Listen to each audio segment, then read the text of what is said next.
seven Big times. boost. Yeah, 7 times increase. We are live. That is Okay. ace. He increased by 700%. Yep.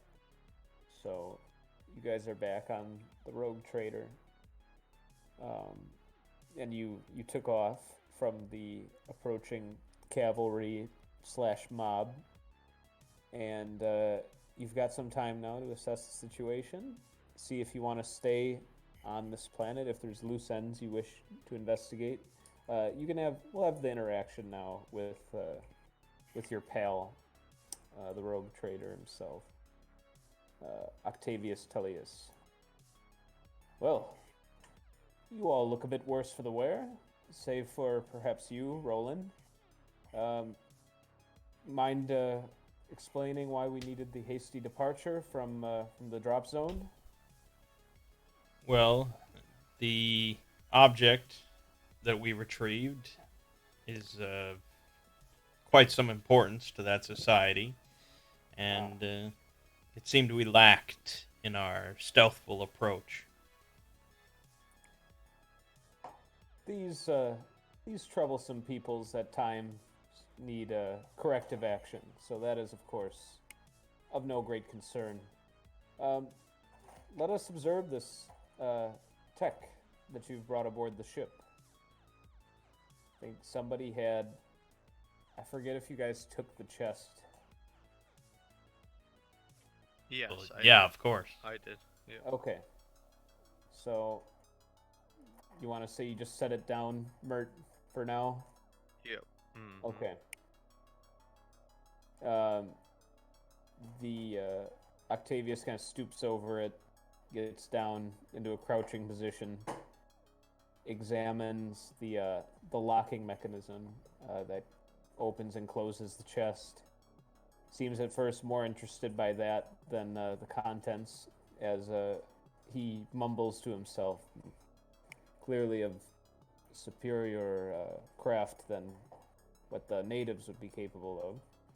Eventually, he gets to the interior, this strange water inside, and you see, he furrows his brow at it and decides to close up the chest after that. Can feel chaos itself in that water. Seems highly dangerous. Um, I trust none of you have partaken. Of course not. Hmm. It was believed to be created by an individual they referred to as the Grand Bishop. Likely a demon of Slanesh. If that is the case, it behooves us not to conclude our business here just yet. Certainly, we need to get these materials to a research station, but I think we can entertain some further time here before leaving. Um, had you zeroed in a location for either this bishop or this pool or lake that this water came from? Not particularly. Well, I'll run a topographical scan and see if we get any hits for bodies of water near this capital city you were at. Uh, in the meantime, you clearly could use a little bit of rest, so we'll head up uh, to a comfortable ascension, comfortable elevation away from any prying eyes, and take a little R&R, gentlemen. What exactly do you have in mind? Yeah, and this is where I'm trying to imagine. I mean, for equivocating the ship to a stars without number equivalent, I said it like a free merge. Um, does that seem in the correct ballpark, May? Like the size of the ship? Yeah, it would be like the Serenity or something like that. Yeah, There wouldn't be a big crew. right. and so you probably have like, you know, a little quarters with a Yeah. bunk, and well, yeah, I mean, so that would be one opportunity. Just spend some time aboard the ship while he runs his like geography scan I of meant, the. what does he have in mind for us going back to this planet? Oh, yes. Well, and hopefully I'll need to do this less and less as we continue with the campaign. Um, but if uh, if your worst fears were realized, Roland, that it was like a Slanesh demon or something of that nature, Mm-hmm. would you and your inquisitorial zeal feel like you'd have any chance of confronting it directly? No. No. Okay.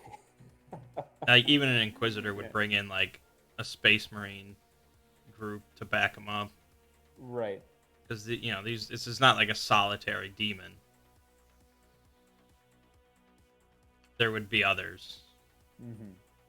And so, I think what the trader could be contemplating right now is if you could do a secondary mission to confirm whether it is or is not this entity that you fear, or if it's something else.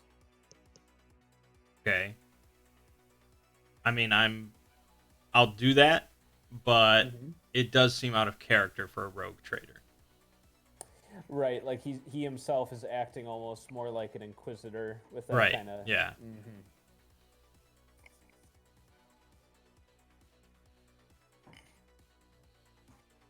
I guess, I mean, it sort of depends. Maybe you have like a really zealous, moral rogue trader, Yeah. but usually, yeah, they're interested in money. Mm-hmm.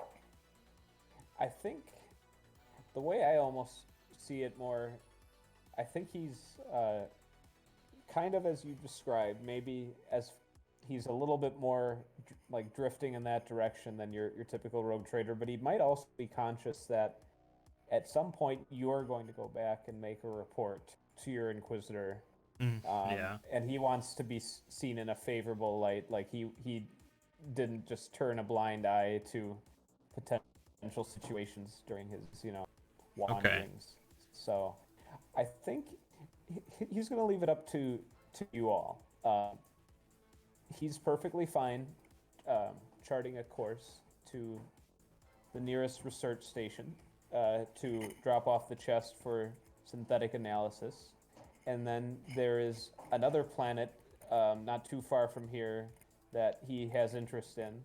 Or if you all are wounded as you are, feel that you could be up for a little bit more investigation, perhaps in benefit to the certainly a benefit to the Imperium and maybe to yourselves in the Rogue Traders mission, then one more trip back to the surface could be decided on. So, at any rate, he's going to remain in the upper atmosphere of the planet with the ship for now, while you guys rest and just take a little moment to discuss amongst yourselves. So, I'm going to quick consult the healing rules again while we do this.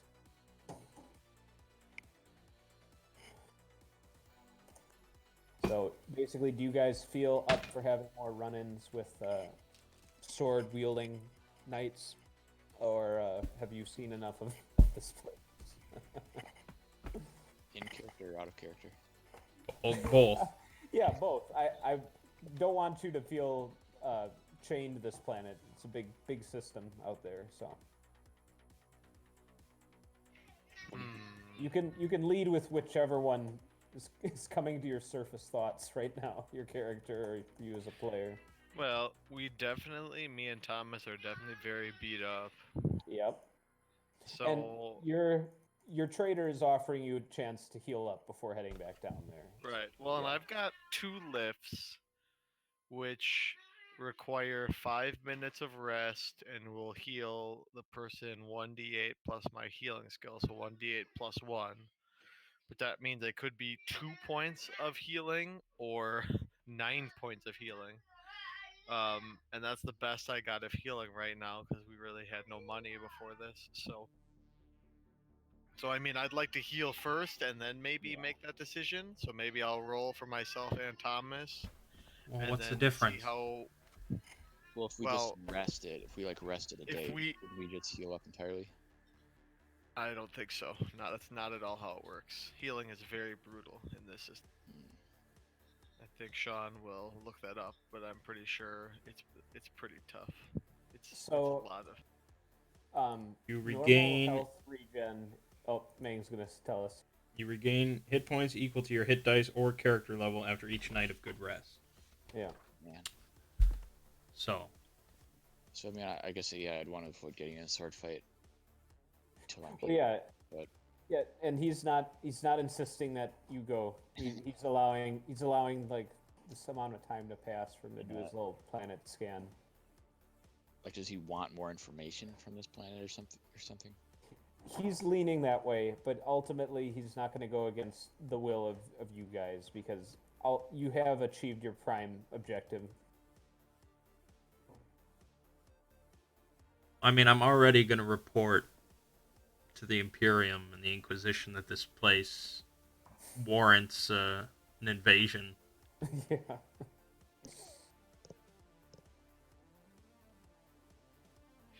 Yeah, between how deep rooted the everything is in here. But I wonder, would they appreciate us taking out like the head so that there's less, It's work not. for them That's to not. It's do? not. Just forget that that's even a possibility. Right, right. So I the would point love of to going be the back- guy that charges in and kicks in the doors and decapitates this greater demon or whatever, but it's not feasible. Right. So it would be more of like a recon mission just to confirm that it is some sort of powerful demon, Hmm. Which we'd deal with maybe underlings, but not him. potentially. But, I mean, it's a risky mission no matter what. Correct.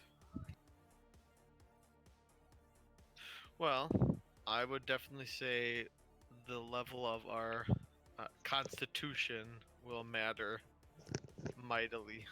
Let's imagine you're at full health because he gives us 5 days. So it's more this where we know clearly they're swinging. They're gonna be on the lookout for us. So also the Yeah, we're not uh exactly subtle and no, inconspicuous. right.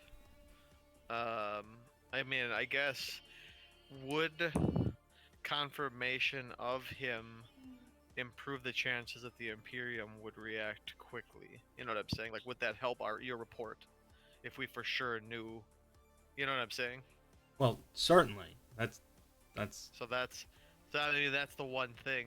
Maybe it'd be good for that purpose. Like, they would commend us a little more that way, that we confirmed it, with our own eye. Right, because there's a number of possibilities.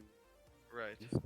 What the upper hierarchy of this planet is, like if the demons actually broke through and taken dominion, or if it's something else, don't know.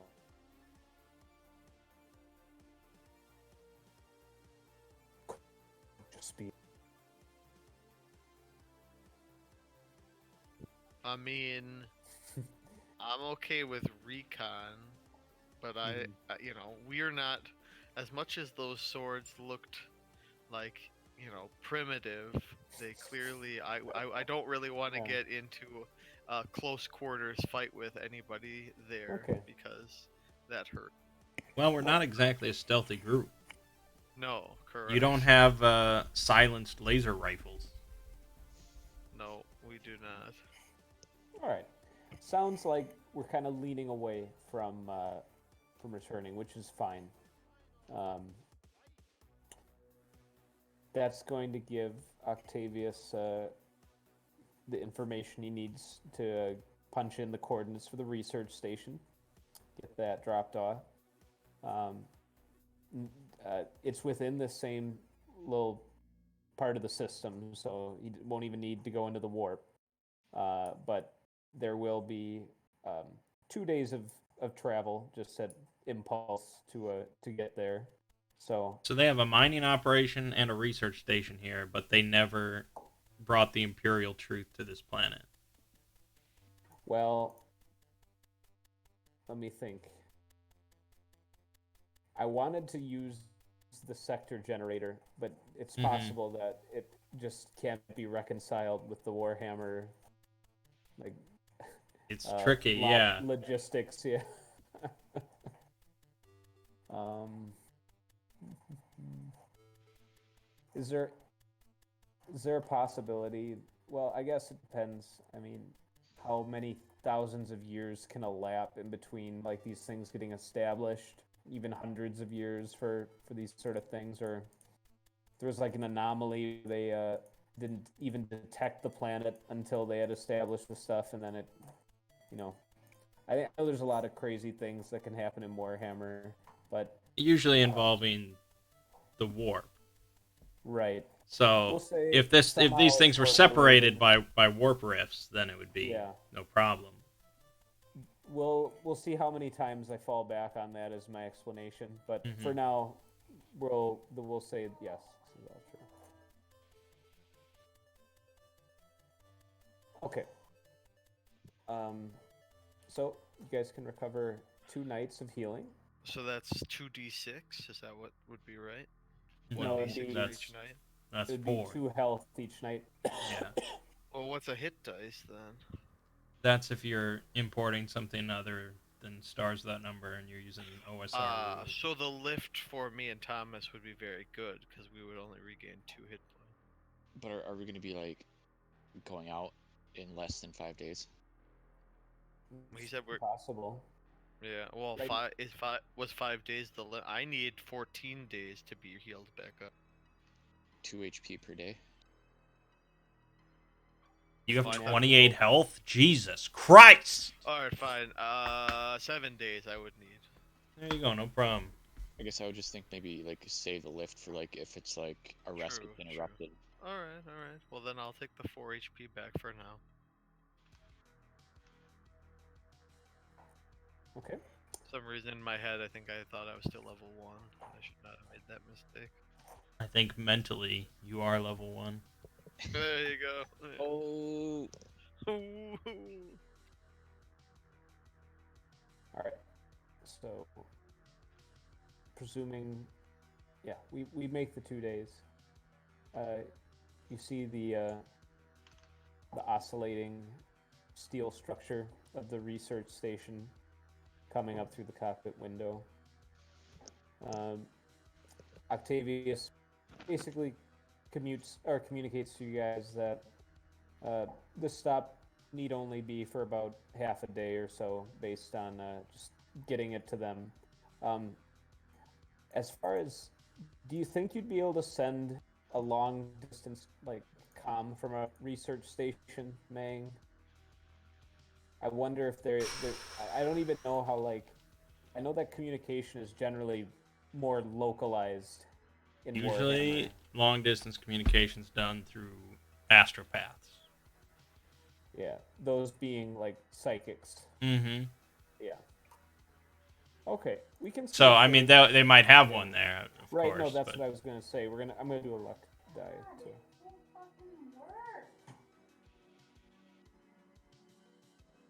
Okay, no astropath in residence at this station. But there is Also, the station is covered in demons. and projectile explodes this big shard into your ship. Yeah, no. Mert immediately takes 14 points of damage. Nice. All right, so you're able to dock. Octavius was going to just handle the delivery personally, but it's expected that you can accompany him if you wish. There's a few little kind of, shouldn't say rest areas, but they do have like a general cafeteria and some other basic comforts at the station, mainly for the researchers and the security staff here, but visitors with official Imperium business may use the facilities at their discretion. As I was, Thomas, I recalled that you were looking to maybe get some implants done. Yeah. I gotta Although, pull up the implant section. Fear? I don't know. It was just a general desire.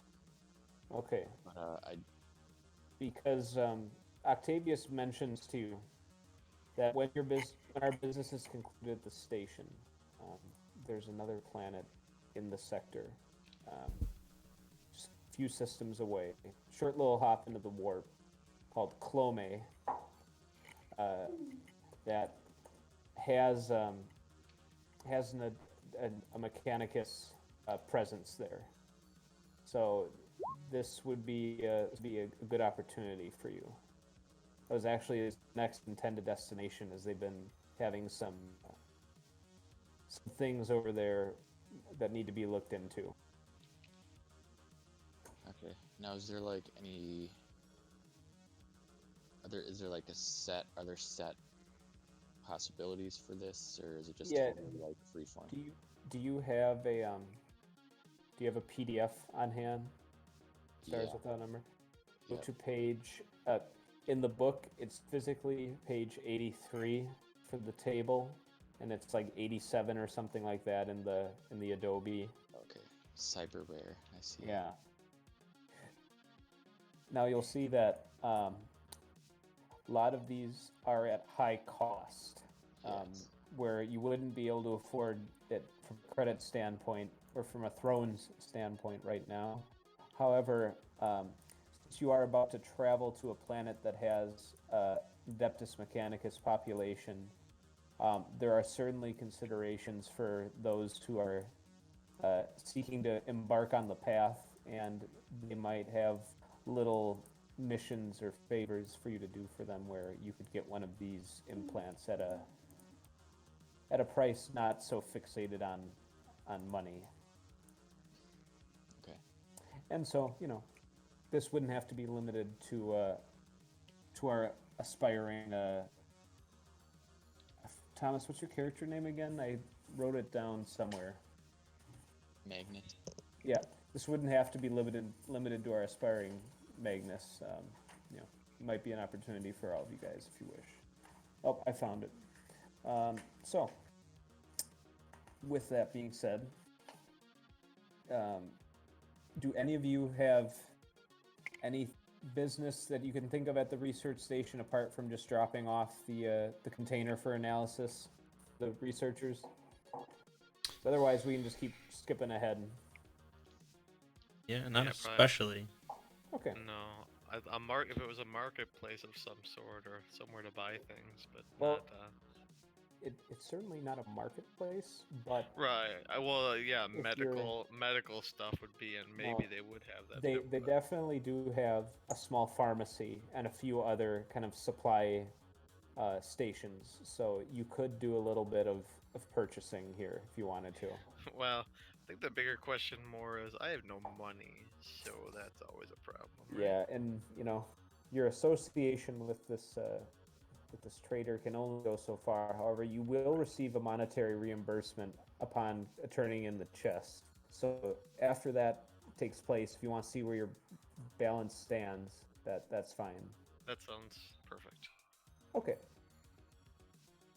So Octavius wheels up the chest to a group of 4 scientists. They all look overworked and tired and not terribly interested, as he explains to them your latest find. Upon opening the chest, however, one of them kind of steps in front of the others, and he clearly seems immediately convinced of the special properties of that kind of viscous reddish water inside, and says, "Well, yes, this will need to be analyzed. You shall be compensated, of course." And he takes out just very basic data pad and relays a message to one of the station clerks. And from there, he bids you all good day. And Octavius guides you over there, and you receive your monetary payment. Let me just calculate something briefly.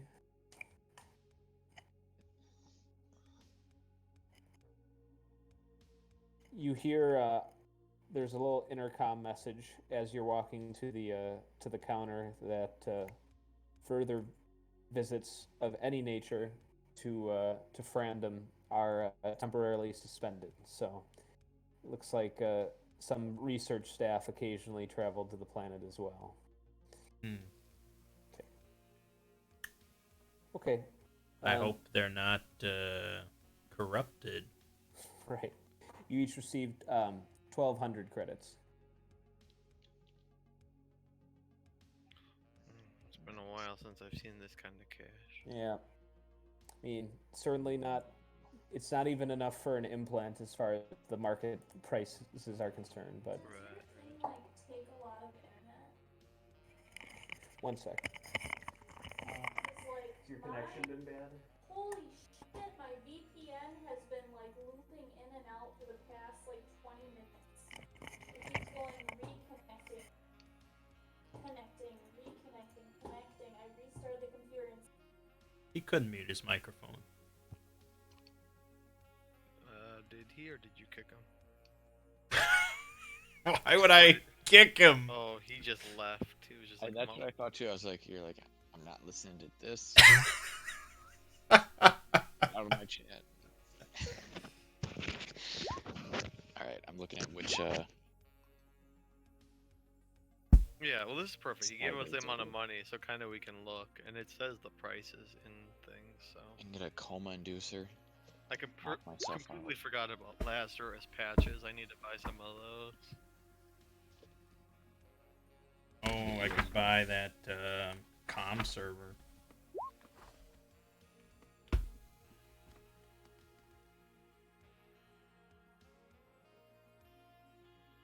Do you think that Discord would mess with the connection stability that he's saying though? That seems...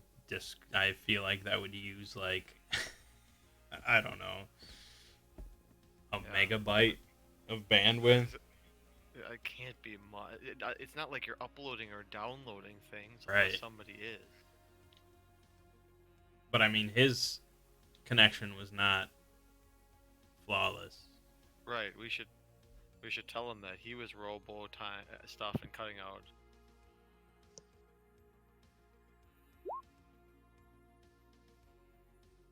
Shielded body cavity.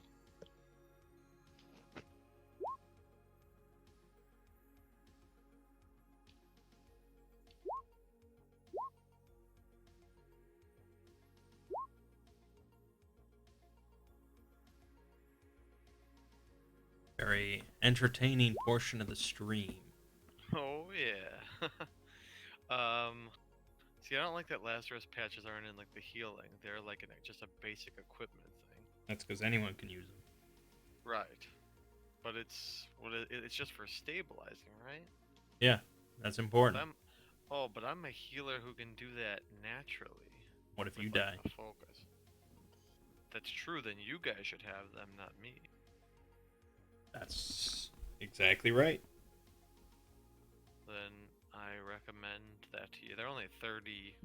Just even have one on hand. Hmm.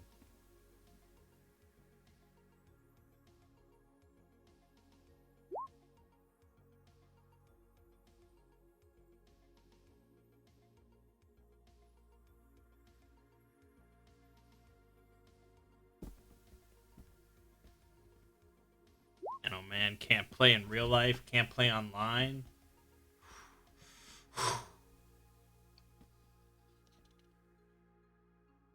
Those are rough days. Damn. Just gotta get that fiber. Right.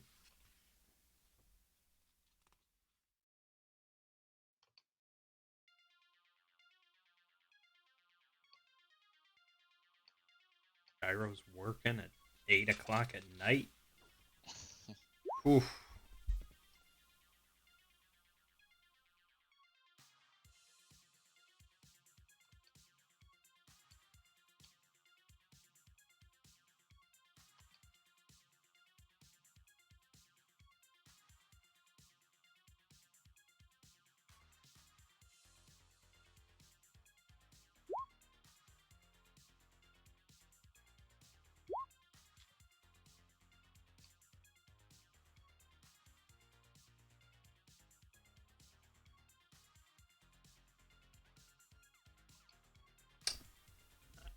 mean, he was cutting in and out, so I don't.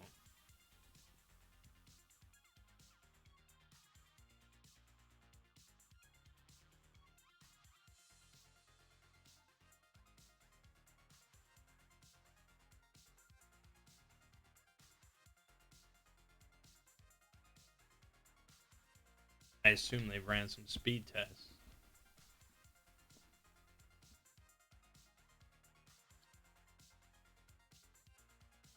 You get revenant wiring so that if I'm killed, I can still fight for 3d4 rounds.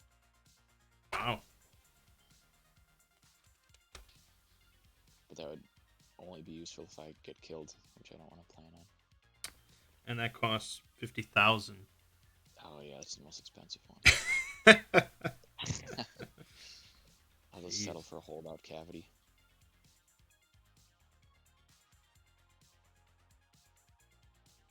No. So I was thinking maybe the wire or the optics one, low light and thermal vision. Maybe time slowing. Where are you getting this much money? He said I could do missions for it. For money? Well, yeah, that's what we're doing. But like missions for cyberware. I guess. I don't know. I don't want any cyberware. I guess the question is, are we just gonna go like market price? Well, it is noted as being pretty expensive in 40K. Right. I'm just saying, like market price is not cheap, but that's why I was saying, like, what do we? I mean, if you had the trade skill, I guess you could try that old diplomacy type of thing, like schmooze. But A little bit, but I mean, you're not getting nothing with 1,200 credits. I think for tech priests, as they like rank up in the cult, they're sort of gifted cybernetics or bionics, as it's called. Yeah, so I think that's what Sean was talking about, or like as a possibility, or like of a way to get it without necessarily having the credits. But I don't That know if would he was talking be. about this I planet. think. Was he talking about at the research station? No, There's Mechanicuses. No, he said some other planet, but that would be pretty exclusive to you. Just like as a general. Hello, gentlemen. hey, Sean. Okay. Mert, did you want to buy some smack before you left the? Yeah, I state? did. I did. I mean, that's the thing. Like, even in game, there's only what, like 9 different pharmaceuticals. So Yeah, I guess and that's something what would I they could, have? The cheapest ones mostly, which is good, but That's something I should work on. And if Mang wants to work on fleshing out some of the inventory lists for Warhammer specific things, yeah, that that's would be nice little. Warhammer. Yeah, that'd be nice little pet projects in between sessions. Let me pull up the list, Mert, because I was inclined to just say they have everything, but I need to see Sure. what's Well, there are I two mean- things that cost 1,000 creds. I'm not buying those. And then there's ones that cost in the hundreds, and then there's ones under 100. So I mean, you it's all definitely can see where- TL4. Right. So that should be all available. So everything that's TL4, everything Yeah. that's, like I said, and again, I wasn't about to buy the things that were in the 1,000 because that's out of. Yeah. Okay. Supply of them, because I'd probably buy a decent amount of lift and tsunami just for. Yeah, however Right. much you want of Okay. each kind. Yep. Cool. I will do that.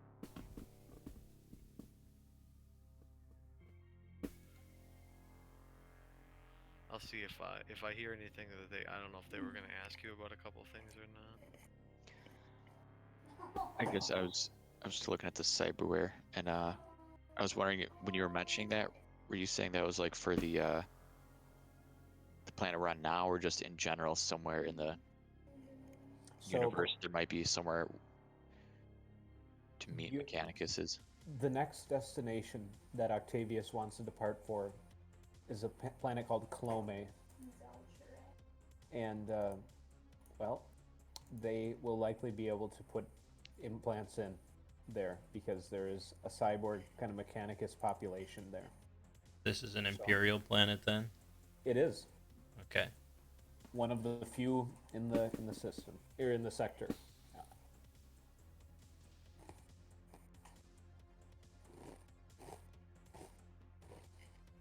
So, yes, Magnus, it's not a bad time to take a look at that list. And I know the prices are pretty astronomical for some of them, but again, based on what the population wants from you, you might be able to work out a deal. Okay. Okay. Did you make your transactions, Mert? Yeah, I'm debating. I gotta see what the price of it is, but but I don't know if they'd even have it. I'm not sure. A bioscanner? I should have probably picked up one of those. They do have a bioscanner. I will spend the 300 cred on that. That'll be my bigger purchase.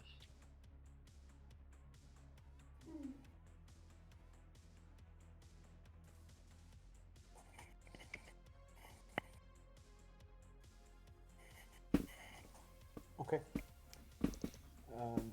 Well, with that in mind, Octavius himself is concluding his business. Your fuel reserves are still just fine, and it's only a very brief jump into the warp, at least by his approximations, for the next journey to Clome. And provided your little buddy on board the ship does his job okay. He who I think we might have called him Phil last time. Mm-hmm. Yep, okay, provided Phil uses his brain successfully. And I need to do... Yeah, I'll just resolve the roll here.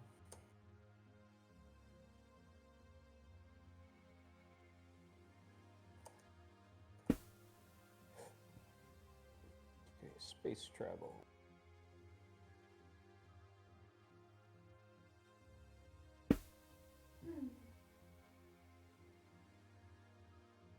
Okay.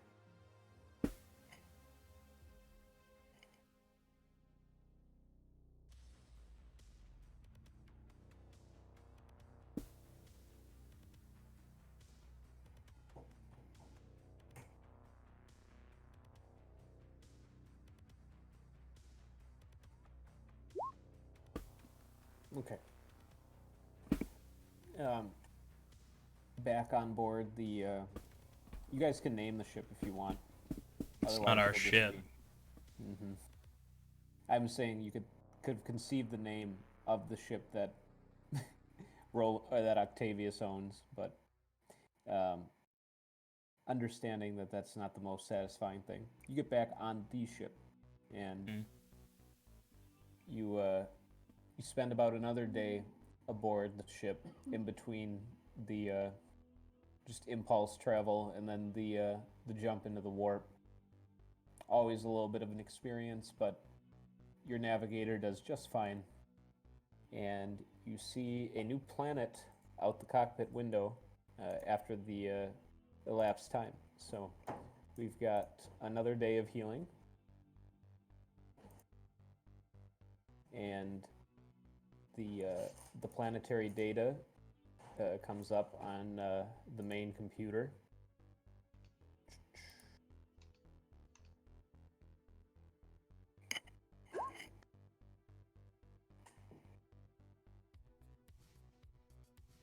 So as prefaced, this planet has an Adeptus Mechanicus population.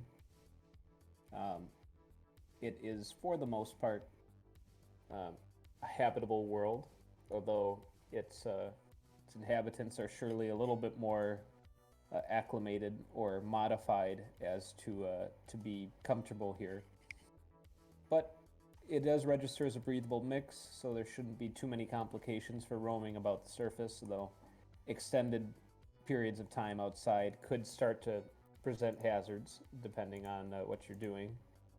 But yeah, that's the destination. Octavius mentions. I understand that something about the planet's topography or the fine residence keeps them fairly mobile. So their settlements themselves are usually shifting around. So might take me a while once we get down there to find the encampment. But I've had some reports that I reviewed over at the research station that there's definitely some work to be done, and perhaps some excavations even. And with that, you begin punching through the clouds. You see that it's quite dusty. Looks like a largely arid planet for the most part, full of lots of flat, expansive plains and occasional little crevices and valleys, but very little that you would call mountains, and yeah, certainly no mountains and very little hills. So the terrain's been flattened over the many long millennia. And sure enough, after a little bit of kind of low space travel, you do see that there is an encampment of kind of steel tents and other kind of prefab structures that Octavius is making for as his landing point. And finding that the ground itself offers a pretty suitable landing pad, he just kind of pulls the ship up to about a third of the mile away from the cluster of little buildings and structures. He pulls out his data pad again. All right, there's few persons of interest here. Let's see.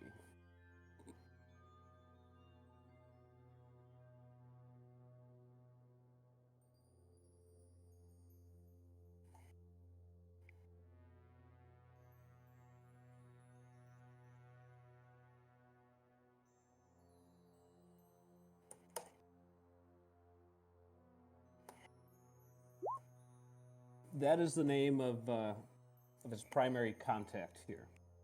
So this is a Mechanicus gentleman who should Tech priest. hopefully, yes, tech. Thank you, tech priest, who hopefully is at this settlement, or if not, somebody at this settlement can get us to him.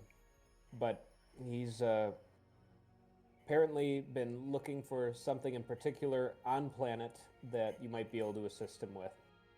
And along the way, keep your ears out for any leads. We are in the business of profiting for the Emperor's glory, and should be some good opportunities here. Why is the Mechanicus here?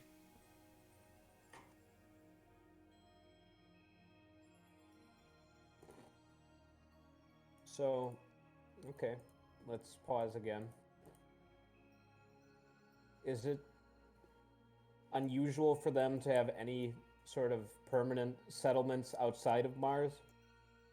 Well, they have thousands of permanent settlements outside of Mars. They're called Forge Worlds. Okay, so they basically cover an entire planet in manufacturing facilities. Okay. Do you know roughly how long that process takes? No, probably quite a while. Okay. Let's say that this planet is either a Forge World in the making or a candidate for a Forge World. That would have been my guess, yeah. Yep. Okay. Let's go with that theory. And you can talk to the inhabitants, of course, if you want to either confirm that or find out a bit more about the planet. But I guess another question about myself is, like, am I already, like, started in this, like, cult? well, You have been Or am I, like- initiated. So like I'm not like just a stranger. Like I want to join or something. It's like No, you probably have some sort of insignia or something. okay. But you'll go a long way by getting some cyberware and some more implants done. Yep. Okay. Okay. You Octavius says that at least for now he's going to remain with the ship. But especially depending on where your ventures take you here, he'll be available to either relocate the ship or, if appropriate, join you for certain actions. But he'll be sitting here otherwise. All right. Okay. Um, I guess I'd like to go investigate the encampment. All right. Assume you all kind of go as a group, Mhm. unless there's some other For sure. secret mission out in like the flat wastelands that one of you want to spirit away to. No. I sneak away. Okay.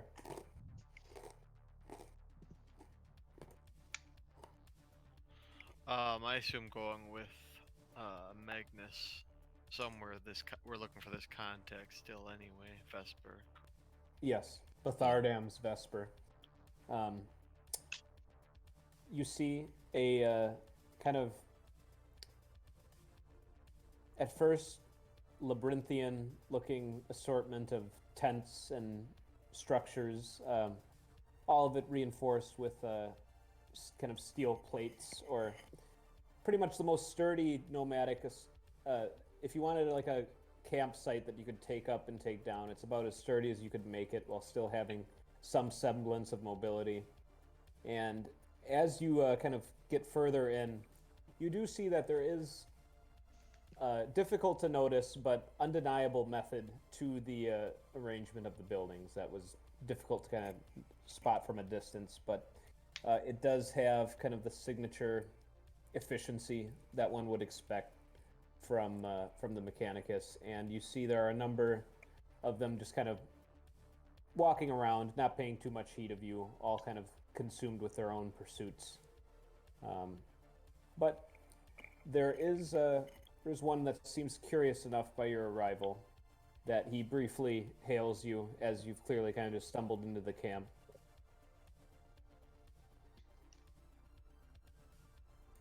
One moment.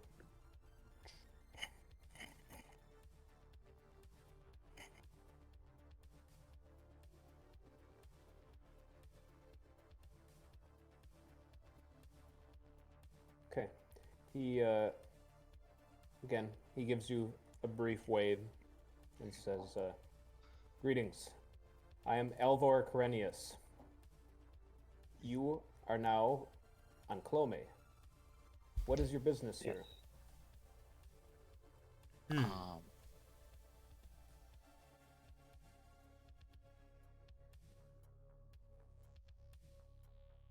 go ahead. Well, if you know our business here. No, but I mean only that we're looking for Vesper. But you may have a more. Well, we information I are can't do. we are members of the rogue trader Octavius's entourage. We're here to see Bethardam's Vesper. Ah. He is indeed here. Being as that your business is of the Imperium and under the auspices of this rogue trader, I'm expecting that he will be pleased to see you. If you will come with me. And he starts marching very pointedly to one of the nearby structures.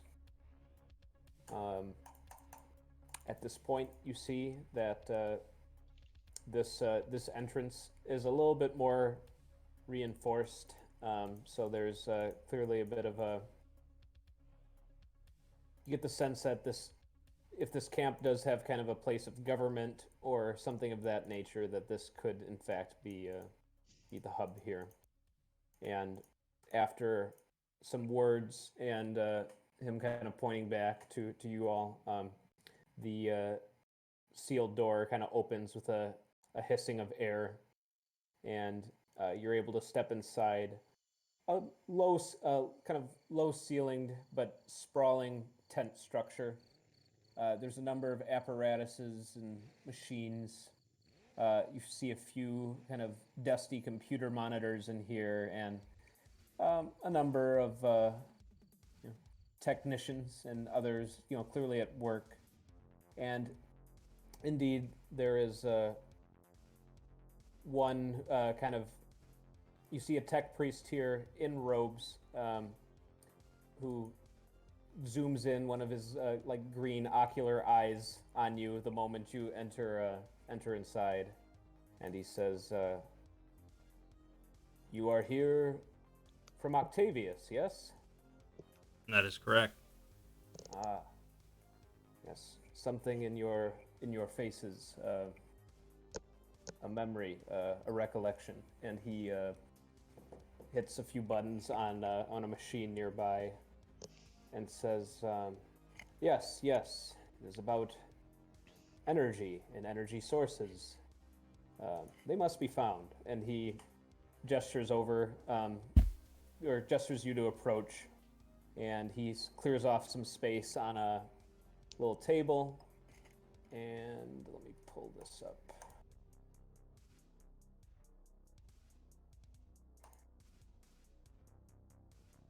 Okay.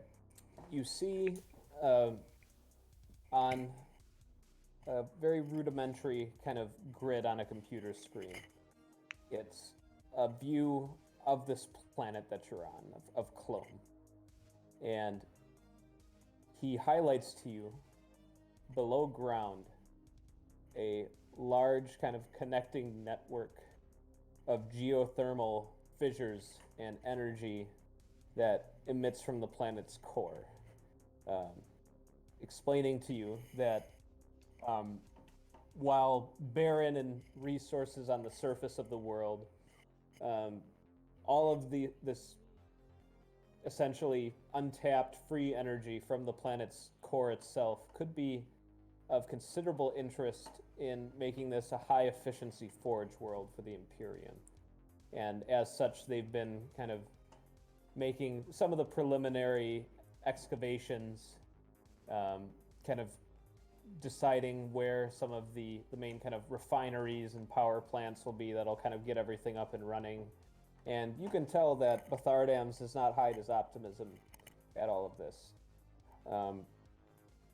Yet there's been complications on a number of fronts, and he sits down in his chair and says,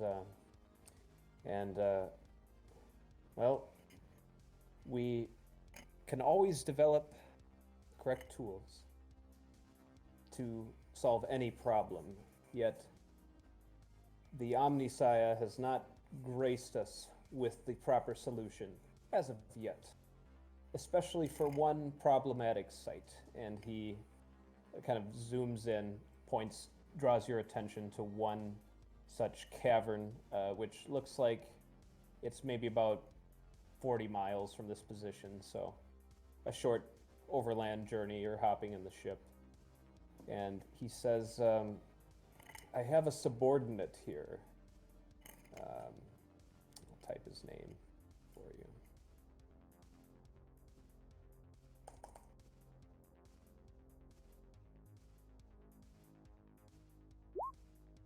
Oran Tiempter.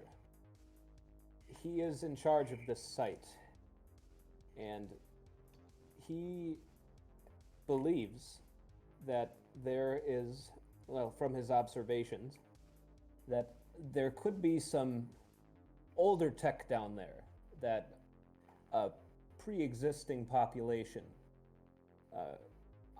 currently unidentified, also made use of this planet many, many years ago, before we had even our initial base camp and presence here.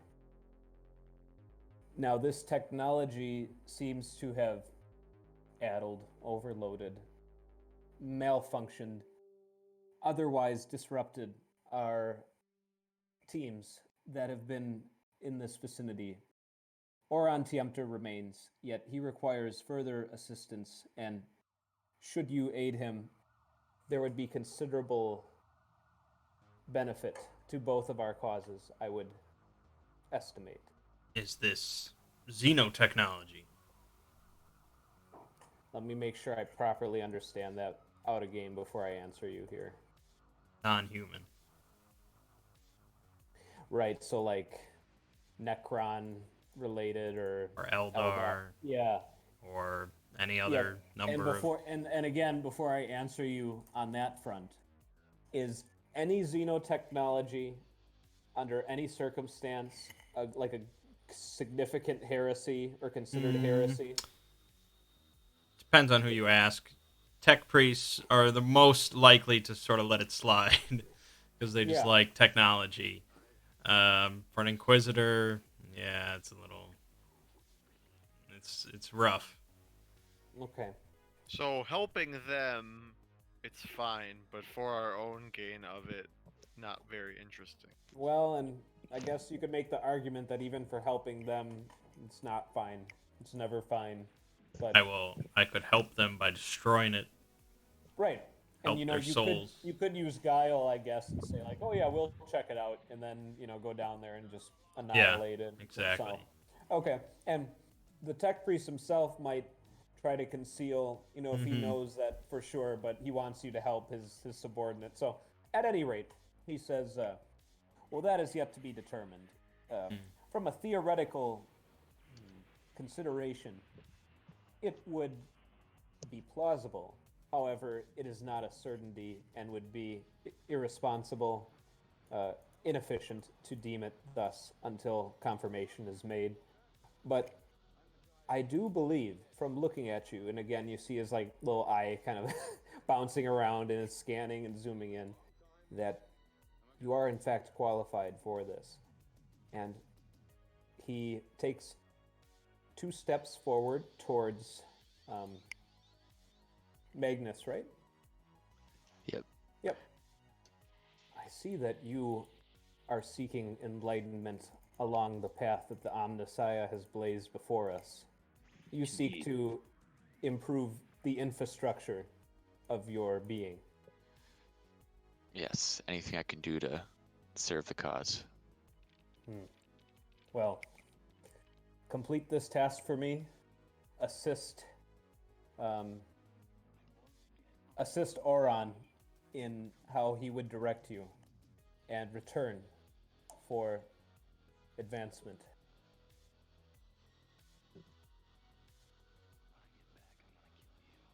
There will, of course, be benefits for Mr. Octavius as well. Well, Thus, and by him saying that, he means for you all as a collective. There will be as much material gain as they can spare. then we'll do it. I would advise to process the word spelunking equipment, delving, things of descending to the depths. Should you not be carefully suited and prepared, this could be unnecessarily difficult. Thus, consider our supplies here to be for your acquisition within reason. And he sends a little relayed message. Basically, you see it like just punches it into a little terminal on the wall, and it looks like some of the outfitters and suppliers in the town will have word of your coming. Should you want any other supplies than what you have.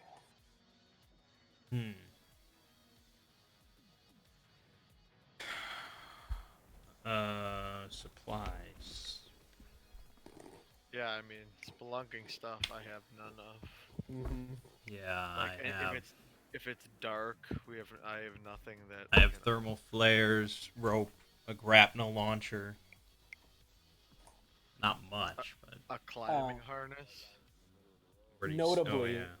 Bathardam's authorizes your loan of a rover vehicle. So that will allow you to take that over to the site as well as into the caves, so long as it's appropriate to continue on with the rover, or if you need to disembark and go through smaller holes and tunnels and that sort of thing. So you've got a vehicle on loan from the settlement.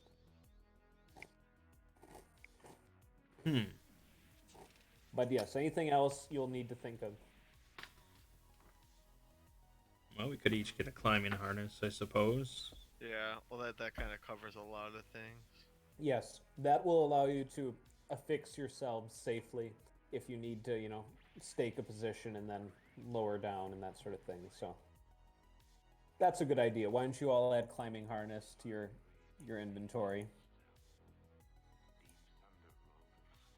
I don't know how much flares cost, but probably each of us having one of those. They are 5 each. Yeah, so not very expensive. I have 3 of those. I assume that this planet does not have a sort of comm. Well, I guess they might have a comm server running. They have a server between their base camps and their excavation sites, so it's about 11 different locations on the planet right now. So we can use our comp pads. Yes, they will work. Okay, then I'm probably good. Okay. Okay. I will be. Glow bugs. Got some glow bugs. Is that the closest thing to a torch? Or a flashlight in a technological? Yeah, it kind of will, because a palm-sized disc that can adhere to any non-porous surface when turned on emits a white light, 10 meters for 24 hours. So could you like stick it to your chest? I imagine it's non-porous, right? So maybe one of those, because they can be recharged off a single Type A cell, so which most of us have. Right. So yeah, I'd say a glow bug each would be good.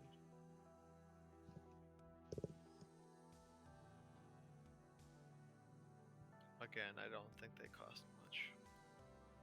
No, you can just add that to your inventory. Okay. I'll be right back. I gotta grab something from upstairs.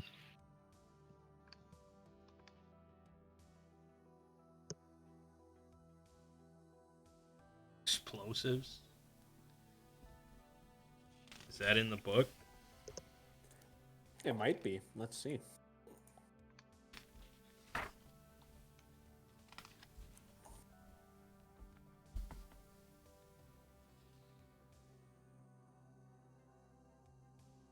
Ooh, bomber drone.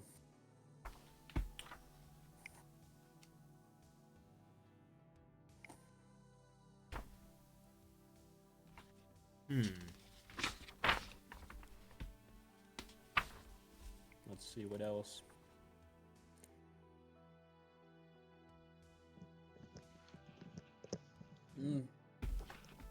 No, bomber drone's kind of like. I mean, there's grenades. There are grenades. Yep.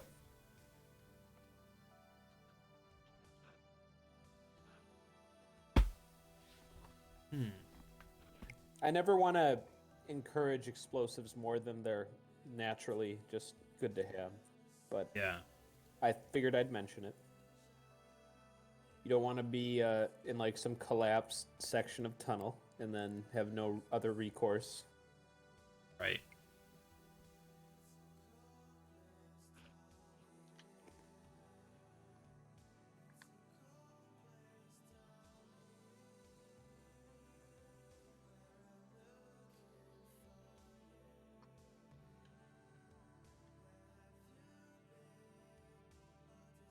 Well, if you guys don't think of anything else by the time Mert comes back, we'll just say that'll be what you've got, and you can get your asses piled up in the rover. Yeah, I mean, I bought a lot of stuff when I made a character, so Oh, I'll rely on Roland for the supplies. Other than my glow bug. My treasured glow bug. you can There you eat the go. glow bug when all else fails around you. I do have rations. That's one of the only things I have. Okay, those will probably taste better. Oh, and a climbing harness now, of course. Yep.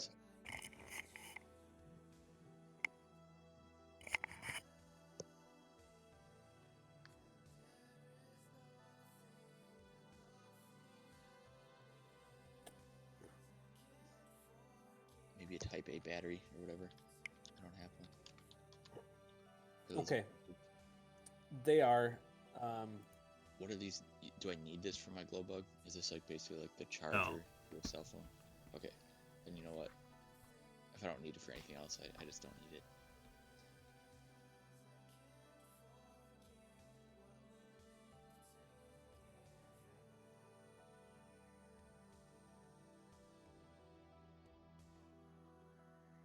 I'm gonna get some food while we're waiting. Okay. I forgot what Mert said he was doing. who knows? Yeah.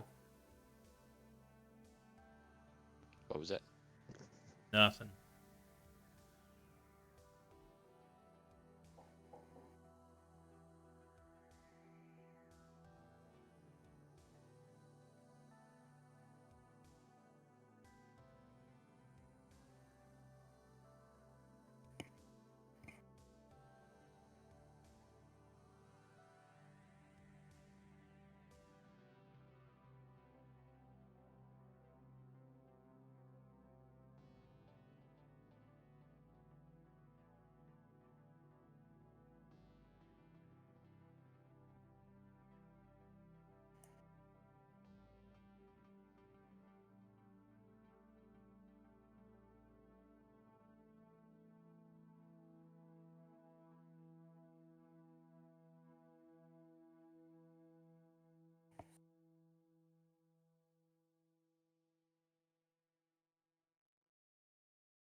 I'm back.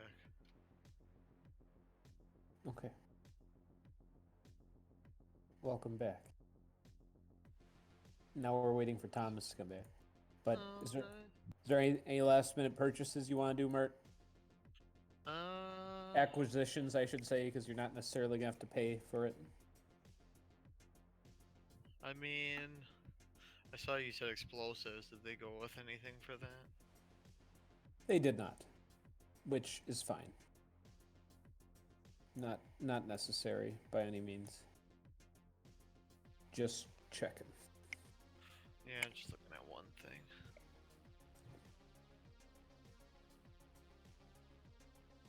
It's tough to know when things are called something, what they really like are. Indeed. What?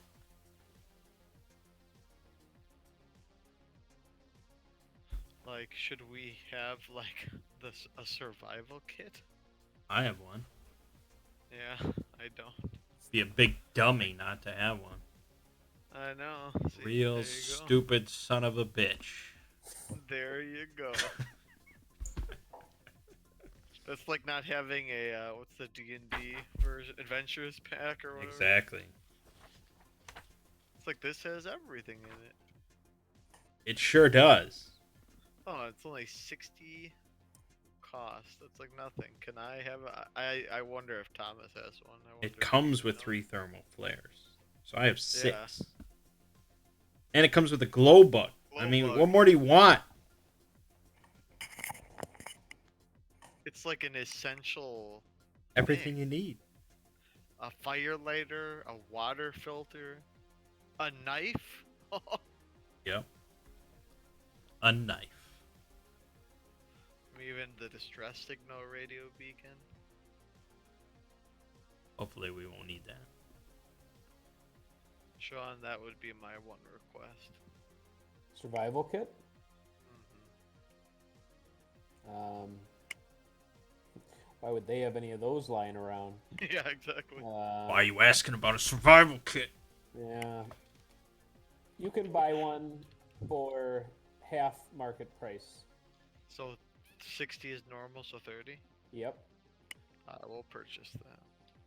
Okay. Thomas, you wanna buy a survival kit?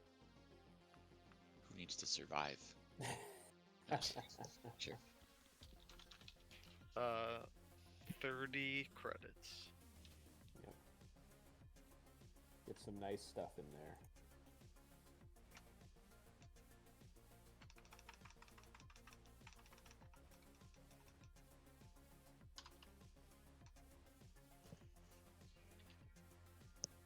All right. One of the settlers escorts you to the rover, and he doesn't offer you any explanation for how to operate it. He just kind of points out the key is inside, so ready to rock. And it's none of you estimate it'll be too difficult to haul ass with this thing across the surface of Clomé, but that being said, which one of you gets behind the wheel of this thing? It's kind of like a ATV, one way of describing it. Well, we know none of us have pilot, That's correct. so I assume this would be a dexterity roll if anything were to go awry. Right, if you So- need to make a stunt or something like Let's- that, yeah. Let's put the brave tech priest behind the wheel.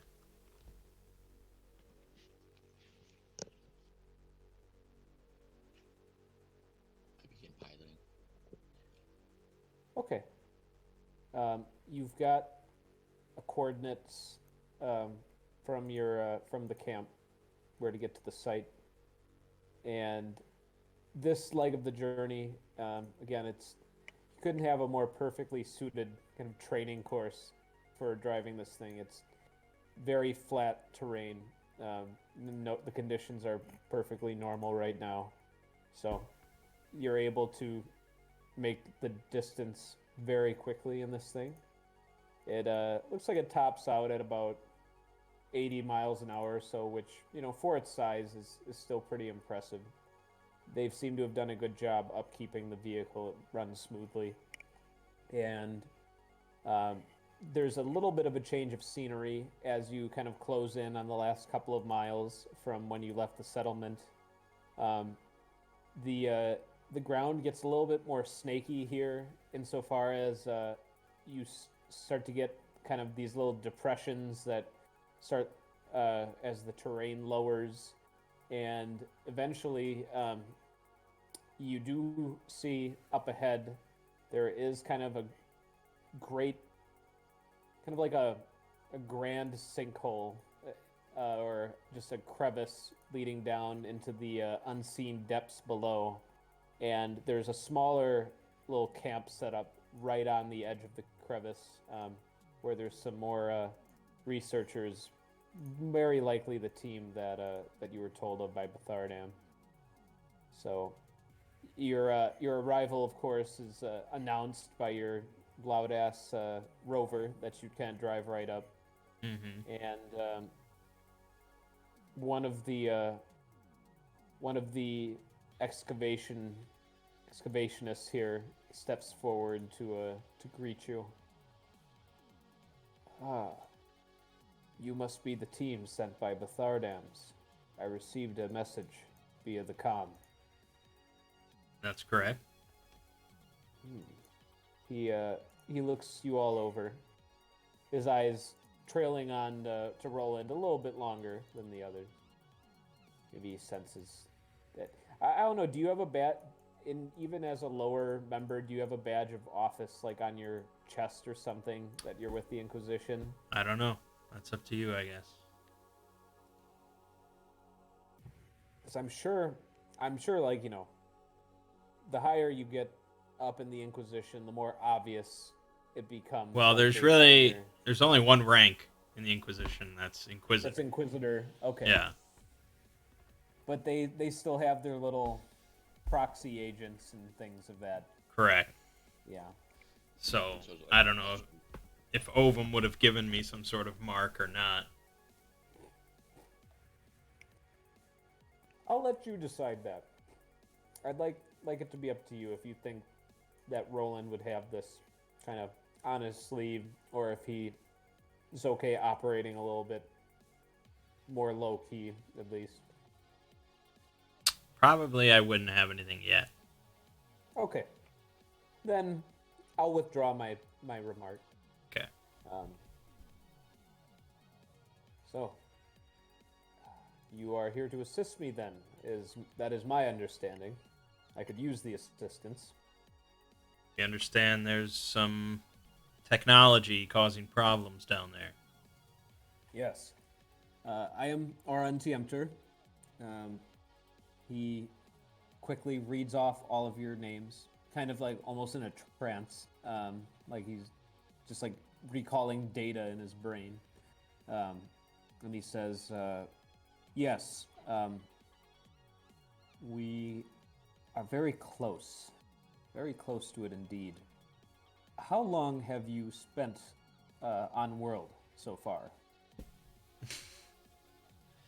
An hour? Yes.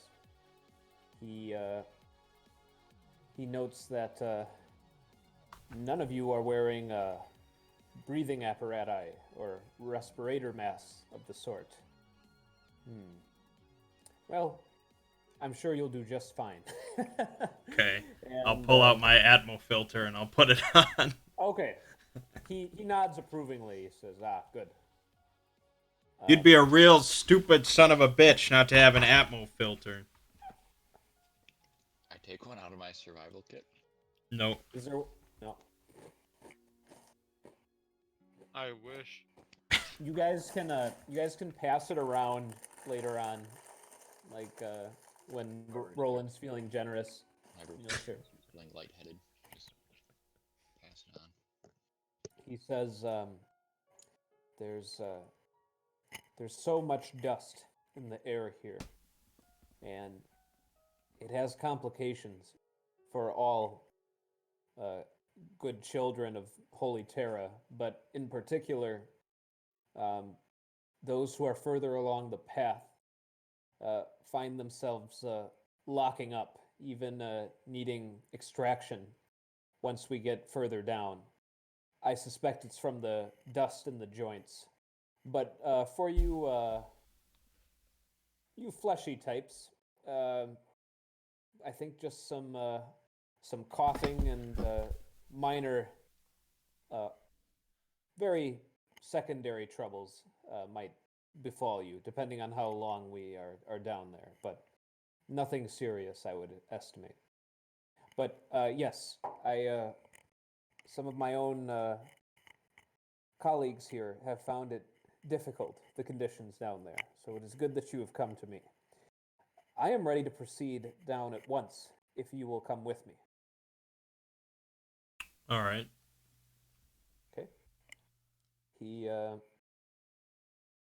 himself has clearly extensive arm and leg modifications, such that when he approaches the cliffside leading down to what must be the excavation site and the area of the supposed tech, you see in leading the way that Aran just stabs the side of the cliff wall with extensions out of his wrists and near his ankles to kind of anchor himself in, and he starts working his way down.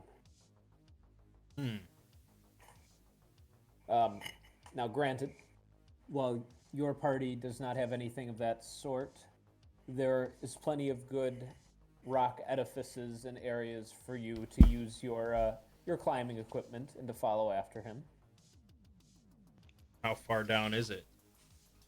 Well, there's a little outcropping that leads to a tunnel, and that tunnel is going to be the way he's taking.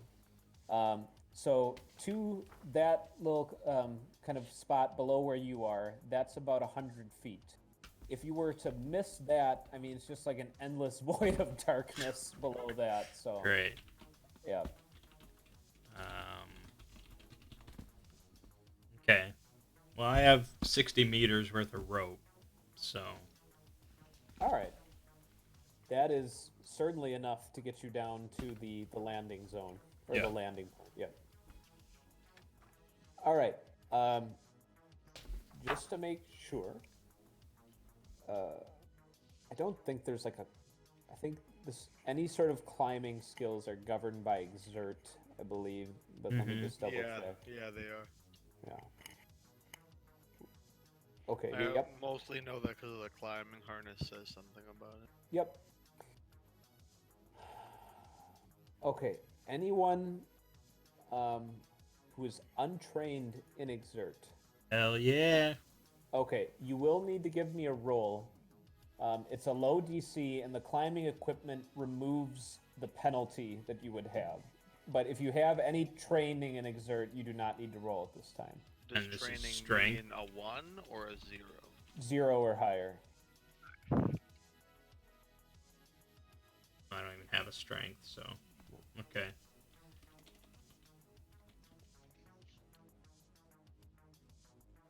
All right. It's a little testy, Roland. Your fervor for the faith and bringing purity to things never wavers, but your head gets a little light at just the great distance that awaits you should anything slip or your equipment fails you.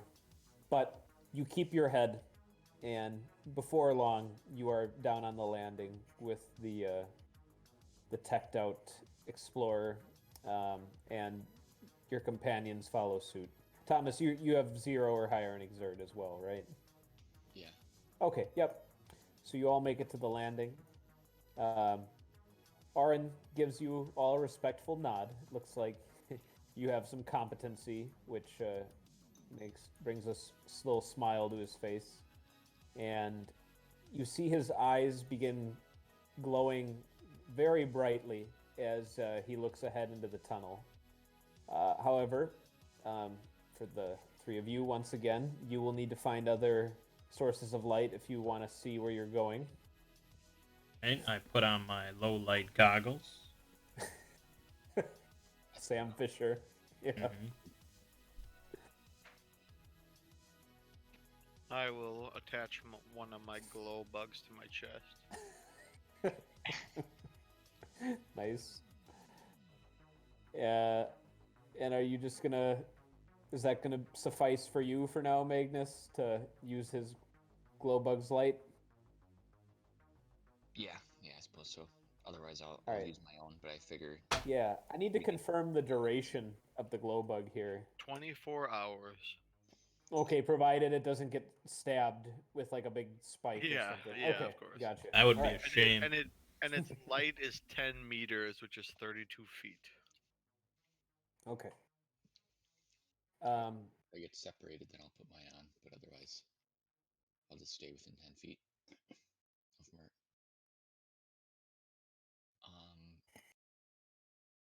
I just clarify. So we had 3 days of resting total since combat, right? Yes.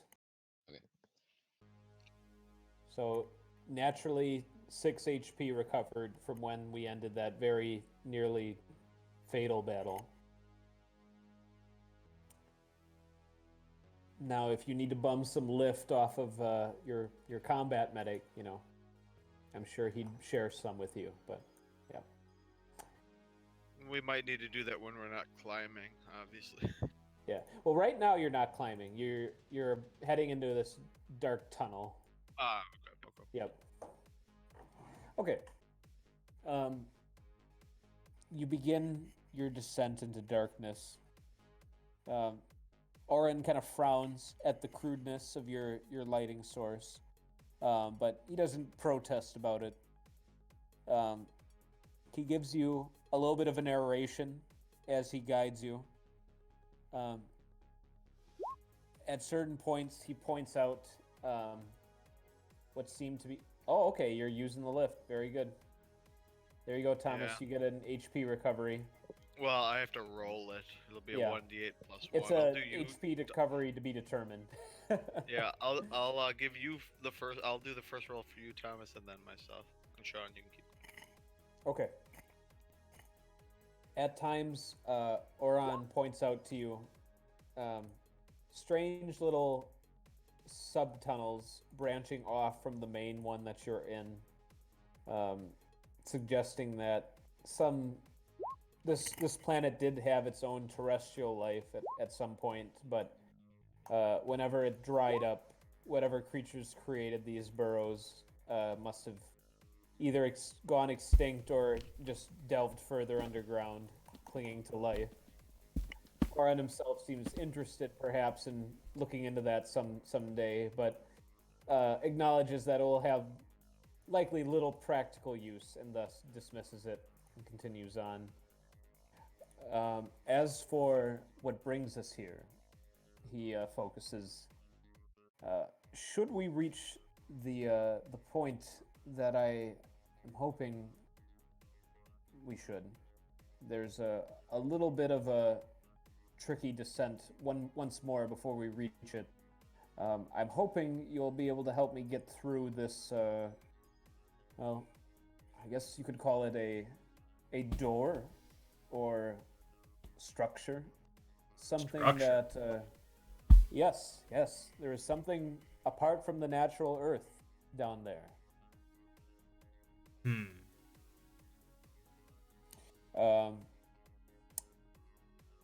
He continues on for about half an hour. Typically, you notice in this pattern that you're going usually down a slope of varying degrees, but a lot of the time you're just kind of going along kind of this smooth stone floor, not necessarily descending steeply all the time, but there is nonetheless a consistent pattern of going deeper into the planet's surface. And right at this time, you are all startled as there's this loud hissing noise just right next to you in the darkness, and you feel this big wave of heat. And he says, yes, we are nearing the cavern where there are a number of shafts from deep below that grant our precious and most promising energy source, the geothermal fissures. Especially for you fleshy types, you'll want to take care not to be too close. Could scald some of that flesh clean off if you're directly underneath it. Wonderful. So, take care. Yeah. From a total time of about 1 hour from when you first made it to the landing, so about another half an hour from that point, all the while hearing the occasional hissing noise, but taking the care after being advised by Oren, none of you fatally or disastrously fall down one of these smaller little shafts. You come to a larger cavern, and it's refreshing to have this kind of opening after kind of methodically proceeding through this tunnel for so long. And he says, now I believe you will be able to see it. He says, kind of gesturing to Roland. But for the two of you, I'm sure your light will not reach. And Roland, he points for you, and you see probably about, 1,000 feet on the opposite end of the cavern, you see carved into the rock wall there's some sort of unmistakable grand archway into the rock. So there is kind of intelligent architecture over there. Although it does not seem obvious for you how to cross over to there from this point. You're in this much larger opening where the floor just kind of gives way beyond this little outcropping that you're on. Right. But you see that Oren simply intends to use his method to kind of hug the wall and stake himself and then slowly make his way over to the other side. He says, if you all wish to take a moment of rest before making this climb, I understand. A shame we can't get too much equipment down here. It's problematic and bothersome. And we're also hesitant to bore and create larger openings to reach this point, as, well, this energy sources would be wasted if we were to create too much airflow or openings. It's all a very delicate business, he dismisses with his hand. He says, but I'm sure you are capable of this. And he begins spiking into the wall and making his way over to the opposite landing across this chasm.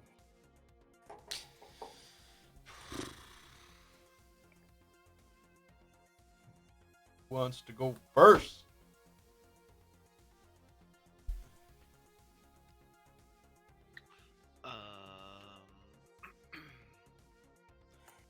I do guess actually need to roll for him, since he did go. One moment. He might just fall into the abyss, and then you guys can decide what to do.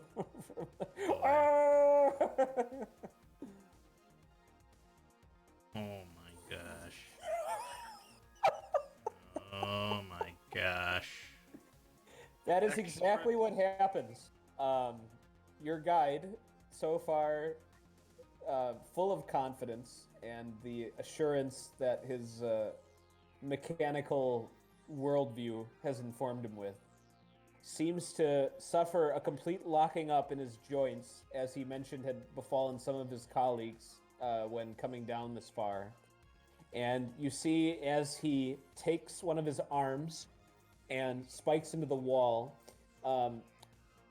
it appeared to be a very softened or aged kind of point of rock where it just crumbles away as his arm like impales into it, and you see he makes kind of an instinctual movement to try and get into another point, but instead his arms just kind of visibly lock up, and in his bright green modified eyes, for a brief moment you see just a mixture of perplexement and terror as he does not scream, he just silently plunges into the abyss below. I will save him.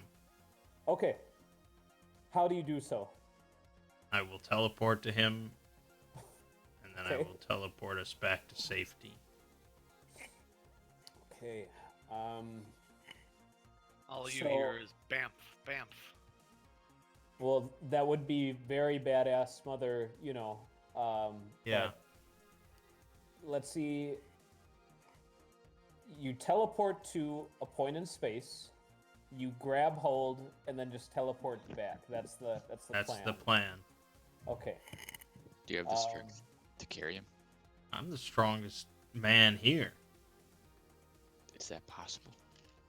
I think it's true. Believe it. I don't know if it's possible. Yeah, I think that's what I'm concerned. That'll be kind of where the crux of this challenge will be, because I don't doubt that you can see him, Hmm. and based on where your orientation is after you teleport, because you're teleporting to thin air, you will have to kind of look back to calculate where you teleport back to. So it is still going to be a roll, mainly to save him. I don't think you'll be in too much danger here, but it is a bit of an execution. But Okay. we'll see if you pull it off. And what am I rolling? Yep, I'm consulting the skill tree to try and find the most appropriate way to resolve this.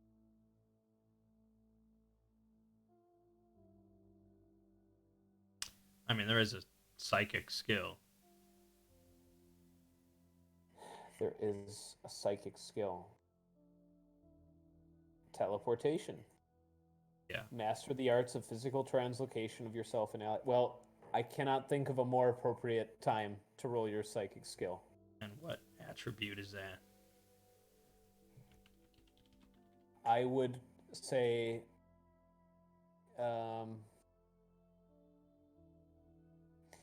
I've been I think I've been pretty favorable to the wisdom attribute, and I'm sure your intelligence is better. No, actually. No? Unless you Okay, pick well- Constitution or Charisma, it's a 0, so it doesn't really matter. Okay, yeah, I'm thinking wisdom here. All right. Well, that's very good.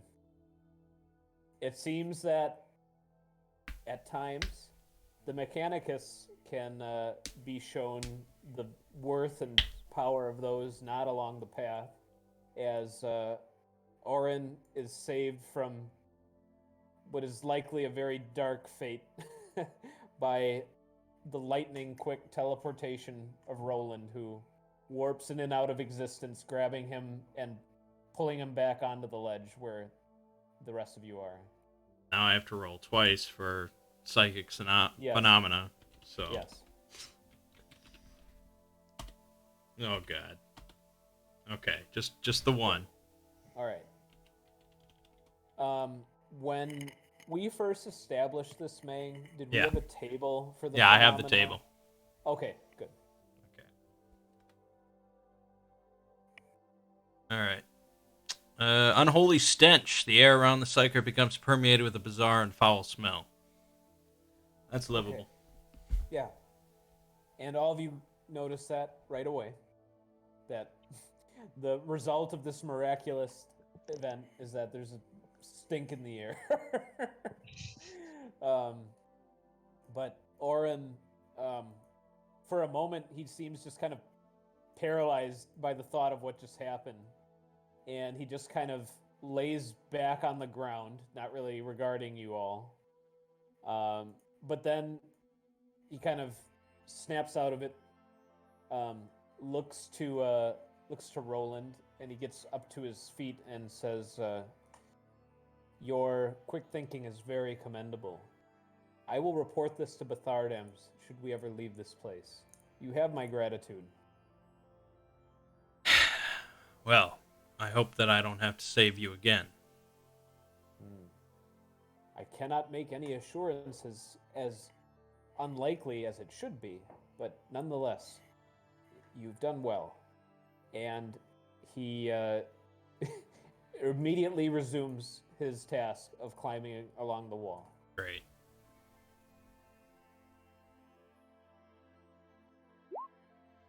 Motherfucker!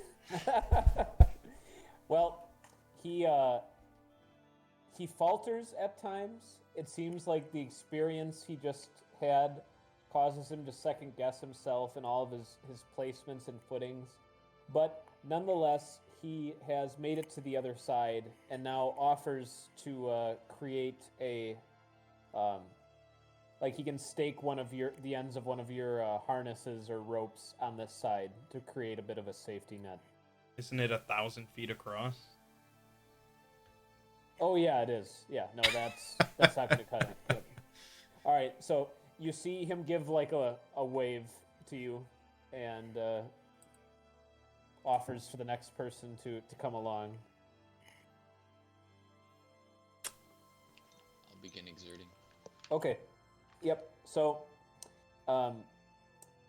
this is, in fact, I let him cheat a little bit on the DC for that second roll. But let's just see where you guys end up, and the degrees of success and failure will determine the results.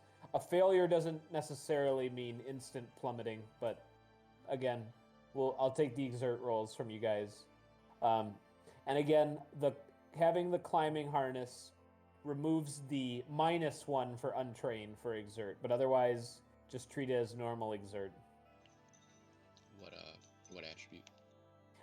It's going to be strength here. You need to be able to support your body weight on tenuous footing as you go along.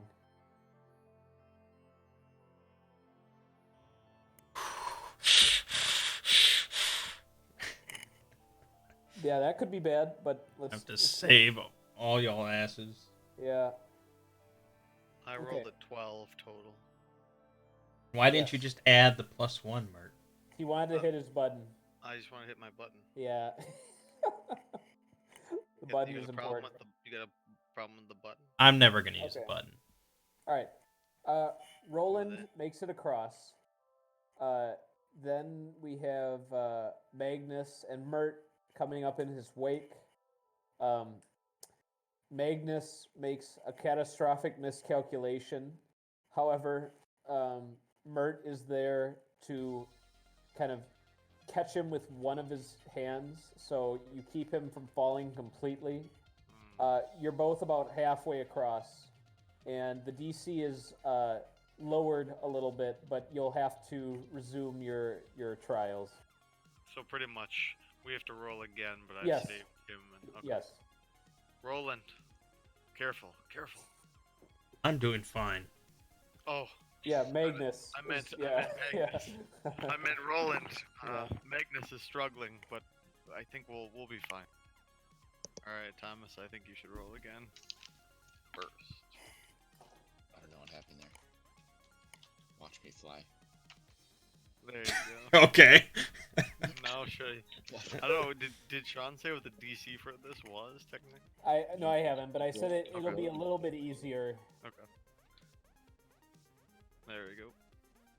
So mine's a 10, obviously. Yeah. Okay. And his was an 8. He didn't add the 1, right?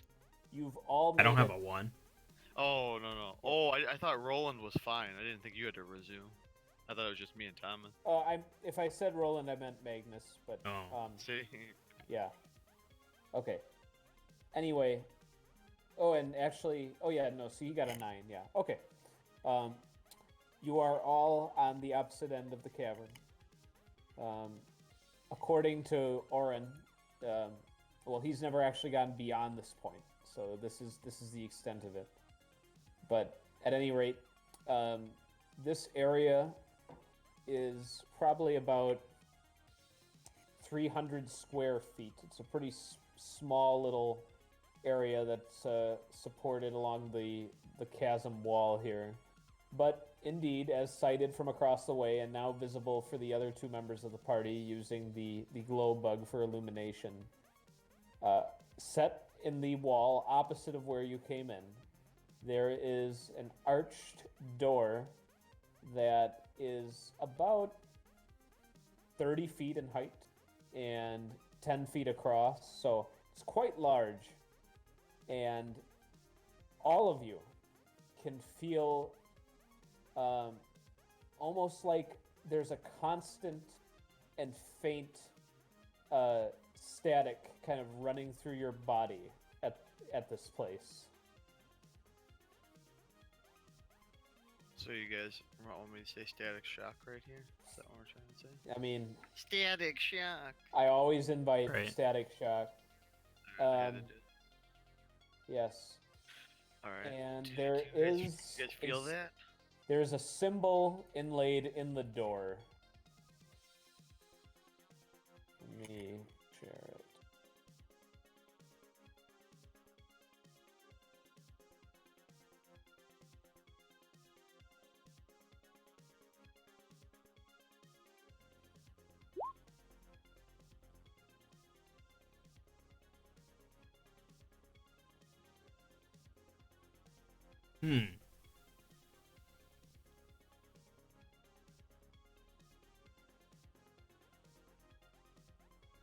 And at this point, Aran says, now surely you all can feel it here. Feel something. Yes. Now, what we have postulated is that there is a pre-existing mechanism on the other side of this door that at one time or another was a hyper-efficient harness of the energy here present on this planet. However, I have only come to this spot on one other occasion. My companions and I needed to return at once. As I mentioned, there is a very fine and hidden dust in this place that makes it difficult, especially for those who are along the path, such as myself and my colleagues, that our own joints and extensions, our arms, our legs, we simply lock up with too much time here. So maybe with you here, you will be able to get this damn thing open, and he brushes his hand over the door. We can see what's behind here. I'm sure there's some sort of proper way to get this thing open. And at this, you see Oren stoop next to the door, and he brings out a little box of tools that he's brought with him, and he starts gently applying them and seems to be taking some like samples or measurements of the door frame itself. So he seems lost for the moment in his own observations.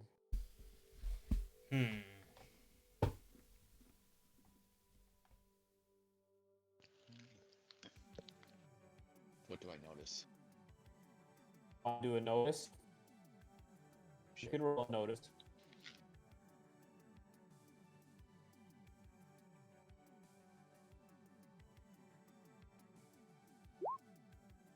Okay. Is there anything that you want to focus your attention on, or are you just doing kind of a grand look, like a glance at the whole thing?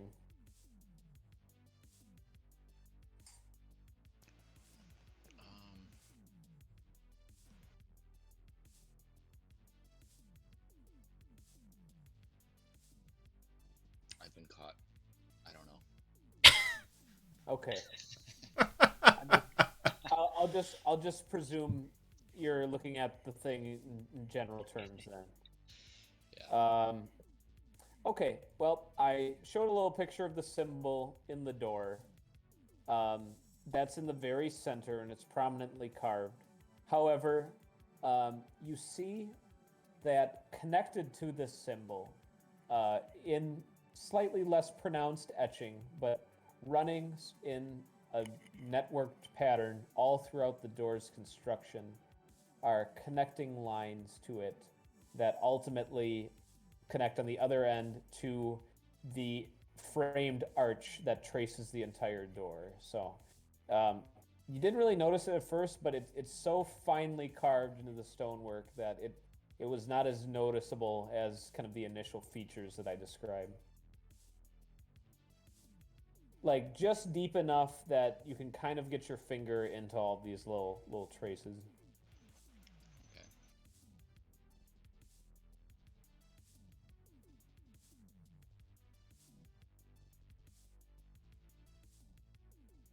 As I mentioned, Oren kind of pipes up from his spot.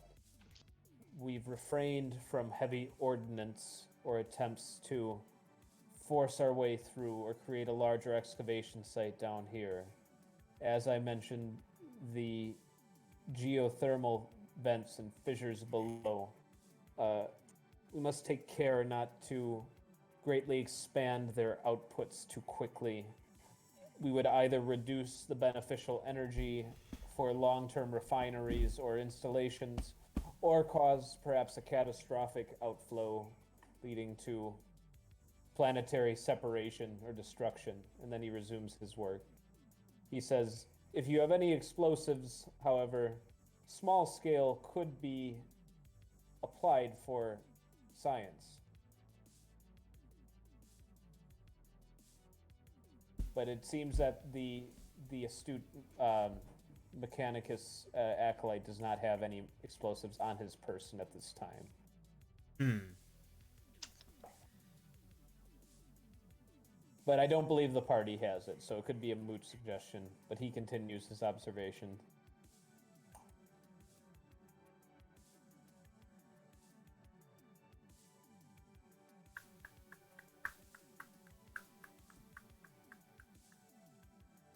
I don't know.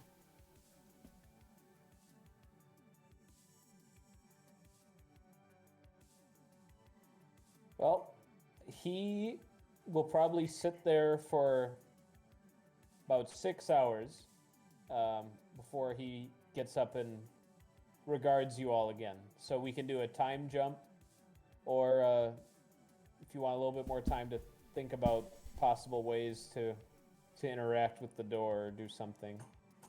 Otherwise, I'll do a time skip.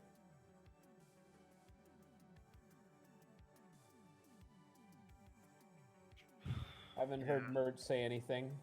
No, I've been thinking too. I mean, none of us have a whole lot of understanding of technology, or especially No, that is I shouldn't say a gap in Warhammer, like technological knowledge, but it doesn't usually focus on that as much, which is why this has even stumped some of the Mechanicus observers here. Well, because even they don't know how, like, Imperial technology works. No. They just know how to fix it or what buttons to press. Yep. But they would love to get behind this door to see what's here.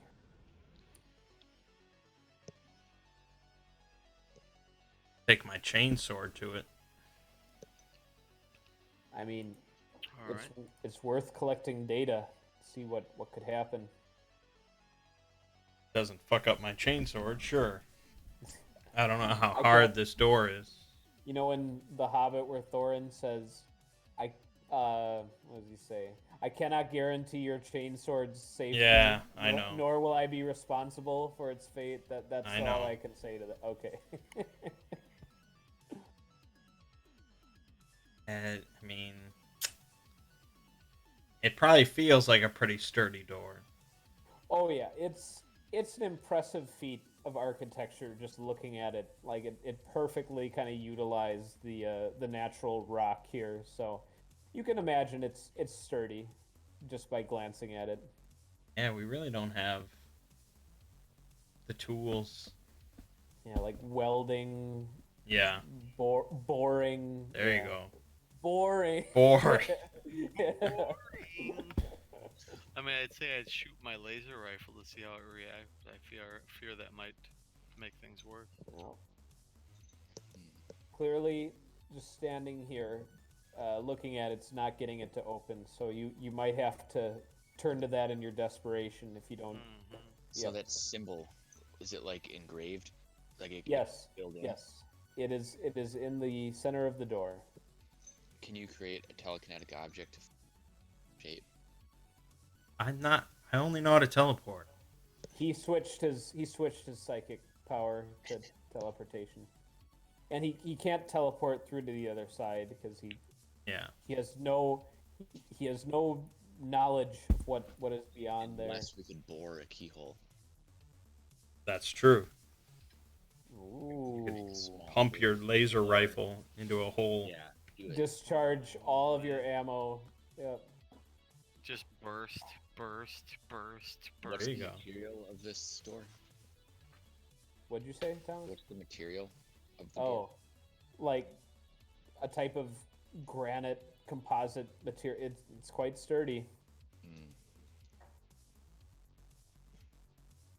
I mean, does Orin have like a hammer? As sturdy as a We laser? have pittons and stuff like that. If you just like, do they even have effect if you would just hit those against?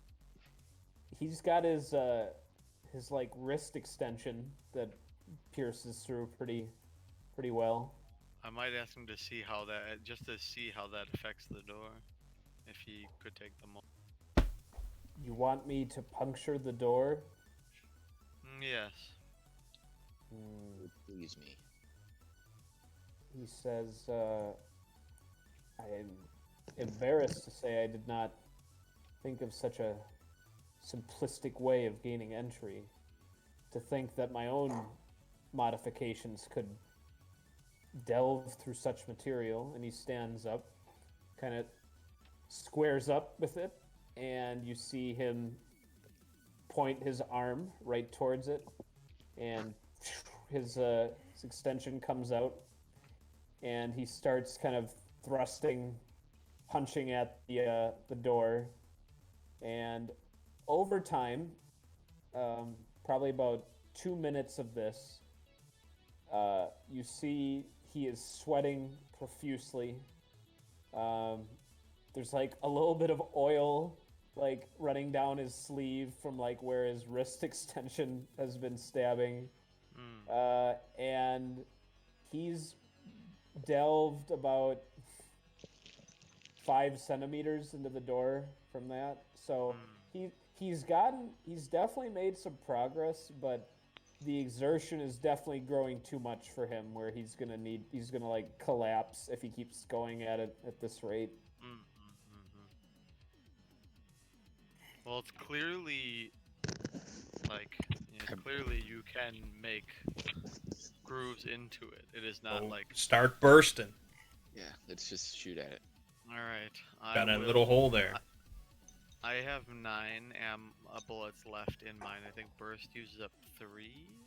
So you can do 3 bursts of laser rifle fire. Yes. So that's what I will do. Okay. You empty your laser cartridge, your laser printer cartridge into the groove, and it's a little bit noisy and smoky and dusty, and this has really agitated the dust situation. You all can actually start to feel it like coating the inside of your mouth. Like if you were just to like kind of swipe your finger like on the inside of your cheek, it would have like definitely a film of dust on it. Even with my Atmo filter? Okay, with the exception of Roland. That's right. Yeah. So,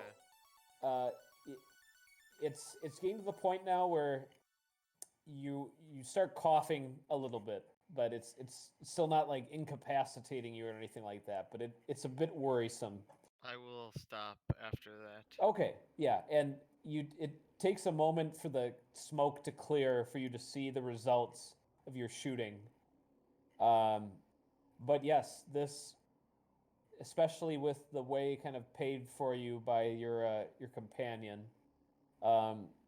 you've probably penetrated more than a foot through this door. You still haven't punctured clear through, but you are making headway, and can't imagine it would be more than 2 or 3 feet deep at the most. Total. I mean, of course, it could be 1,000 feet deep and just be this ridiculous thing, but in general terms, you wouldn't think that they would construct a door as in such a fashion. So I must take rest and reload. okay, rest and reload. So you load a new clip into your laser rifle. Yep. You notice when you shot, did you like stick it like the end of the rifle into the groove so that it would be like perfectly accurate, or were you kind of like stepping back a little ways when shooting, like and just aiming for the hole? Oof. I was trying to be pretty close because I didn't know if it would deflect, ping off the door, that type of thing. Yeah. So just tell me between the two descriptions I offered, which is closer. Right into the groove he Okay. gave. All right.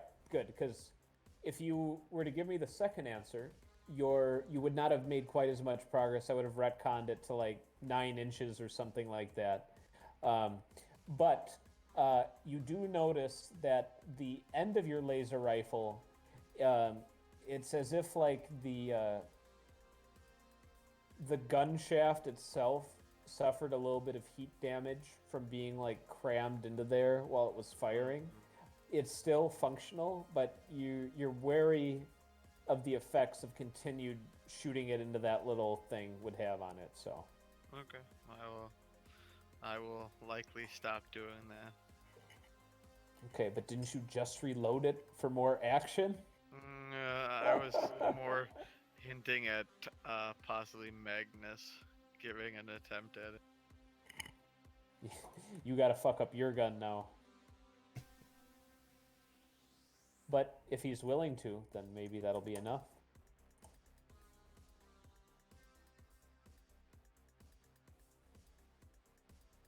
He's not here right now.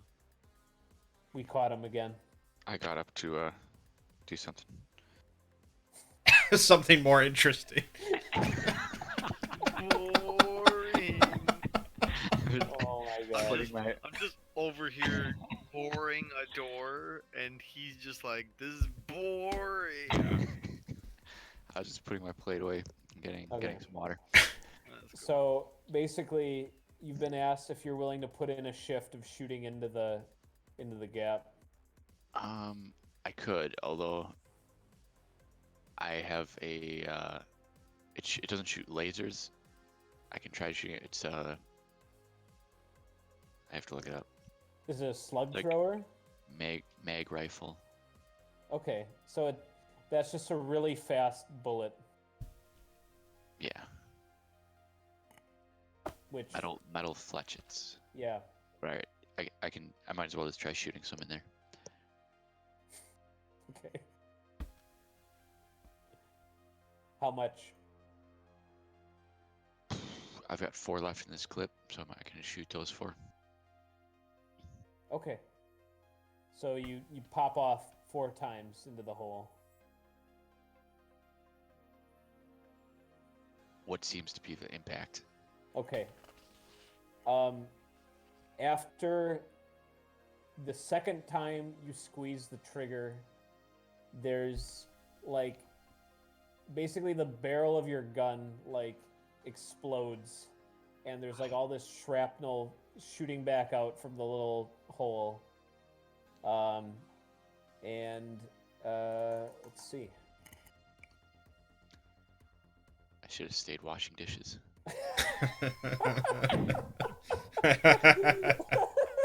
Yeah, okay. The gun is ruined. Oh boy. You take 2 damage, and Roland takes 1 damage. Ping. I have literally So- no other gun. Yeah. Some That's all- gun warrior you turned out to be. Just sticking it in the hole and pulling the trigger. Oh, okay. All right. I say to Meg. So the laser is much better suited for this. Oh boy. All right, Magnus. Well, we can replace a gun, but obviously it's You are irreplaceable. Yes. irreplaceable. I am. All right. I will. So I thought that I got about a foot with 9. No, you you are a foot into that door right now. Okay. Now, because I've bored deeper, now I know my barrel is getting messed up. So I will try the more distance shooting. Okay. Yeah, But I also you're gonna know that aim there's- down the little thing that you've made. Yes. Yes, correct. Okay. And burst technically gives me a +2 to Yes. hit, so I you have get to roll a shoot for a this. shoot. Okay, Yes. so an attack. Mm-hmm.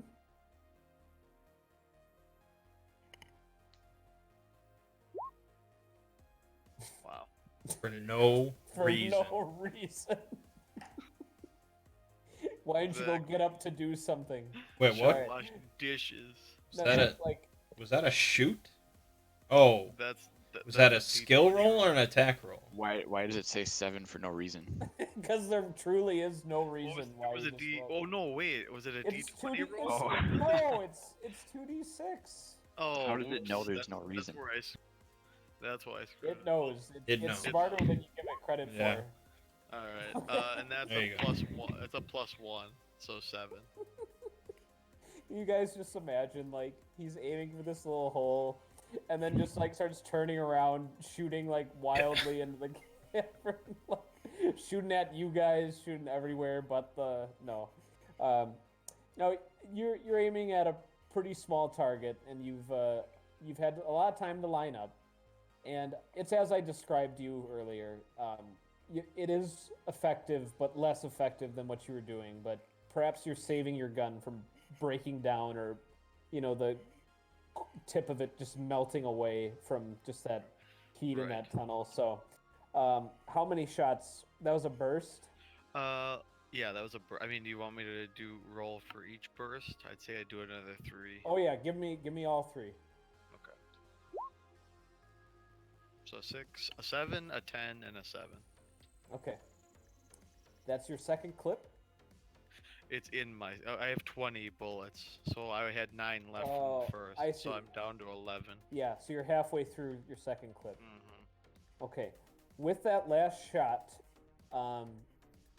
you feel like just this very faint waft of air from the little borehole you've been shooting through.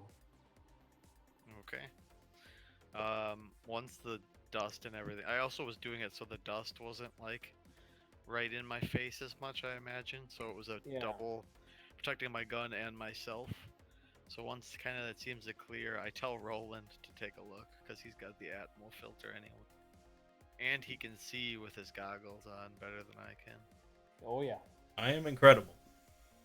Yep. And I will be right back. I gotta go check on one of my kids. Okay.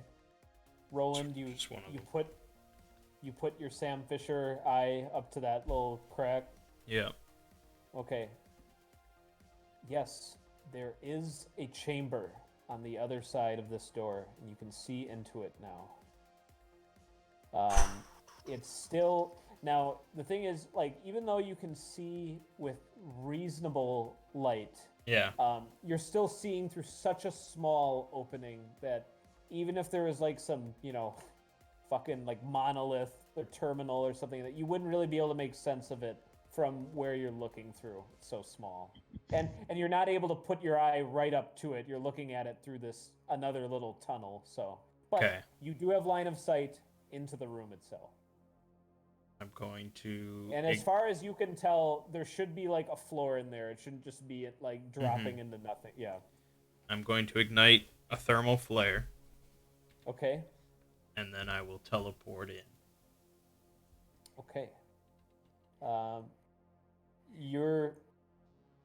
I'd like to think that because your body is kind of like passing through, in theory, kind of like through this small space. Well, Or- gosh, yeah. hold on. Okay. The Dark Heresy book describes like the teleportation effect. You're like passing through the warp. Oh, okay. So yeah, you're not really interacting with the environment around you while No. teleporting. That's helpful. I appreciate that. Thank you. You tear a hole open in space, so you may pass through the warp. Okay. Well, Yeah. let's still get a psychic roll. Mm-hmm. Oh, you mean a skill roll or the D20? We'll forgo this. So the D20 is just for. Anytime I use a psychic ability. Yeah, let's get that. All right. I don't think that's a phenomena. You said 10 or lower. Yep, very good. Okay. You are through. All right. Yes, there is on this side of the room, like an elevated control station. So, like, there's like a little kind of ramp, and then a terminal that wraps almost all the way around into a circle, but there's actually a little gap as if for someone to step through. And along this terminal, you see basically buttons, levers, and screens covered in ages of dust. There are extending hallways leading further beyond through here. And you have a view, of course, of the door from this side. Yeah. And apart from that, I mean, the room's unremarkable, but obviously this terminal could be of significant importance. Do I see any buttons or anything next to the door? Not next to the door, no. Okay, then we'll have to go over to the terminal. Okay. You walk up the little ramp, and yep, at waist level surrounding you are, we'll just say 24 buttons, 4 levers, and 3 large buttons. So I'll spell that out.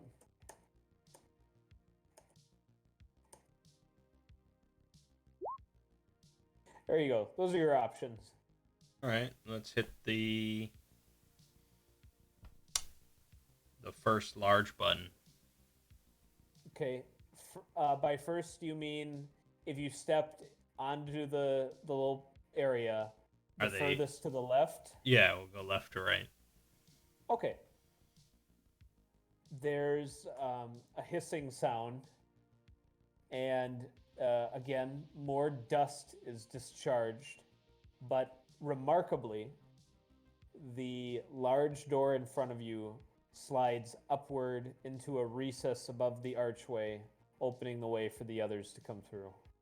There you go. And upon pressing that button, the terminal itself is now illuminated, along with the pattern of the door that I described to Magnus, like the emblem itself, and then all those connecting lines.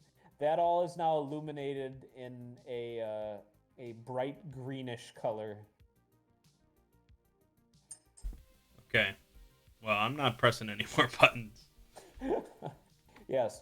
At this, Oron, again, his sensory input failing him, just kind of stumbles forward, his jaw kind of lowering in repeated motions as he marvels at this chamber that you've unlocked.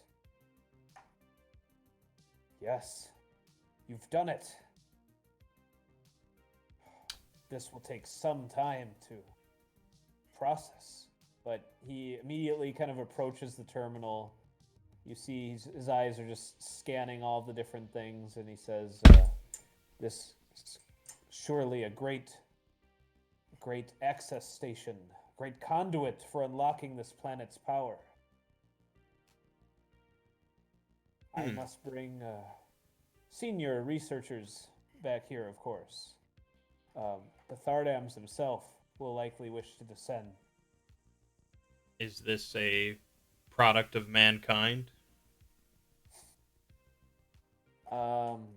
He says, certainly. He says, I can't imagine such machine bearings and fixtures. They look familiar to you as well, do they not? And to his point, I mean, Yeah. it does look like a, just some control panel from the Imperium at any number of installations or Right. things of that nature. So he says, Well- your work here is finished. Well, we should explore some of these corridors. Oh, and at this point, he seems to notice just now that there are in fact corridors leading out of the room, and he says, oh yes, do what you must. You, of course, are here under your own prerogative as well. And he very delicately just starts kind of dusting off the terminal, taking little sketches, things like that. He's collecting data about the thing, so he seems quite unconcerned with what you guys do at this point. Well, perhaps Mert would like to lead the way. I would. Which way would you like to go? Well. And obviously that's an ask of Sean of which directions there are. There are 3 corridors that lead out from this room. They are opposite of the doorway where you came through, and there's one that goes perfectly straight, and then 2 that go to the left and right at 45 degrees from the central passage. I will mention that the central passage terminates in another door, but it's of a different kind of design than the one you just came through. It's a bit smaller and hopefully is easier to open.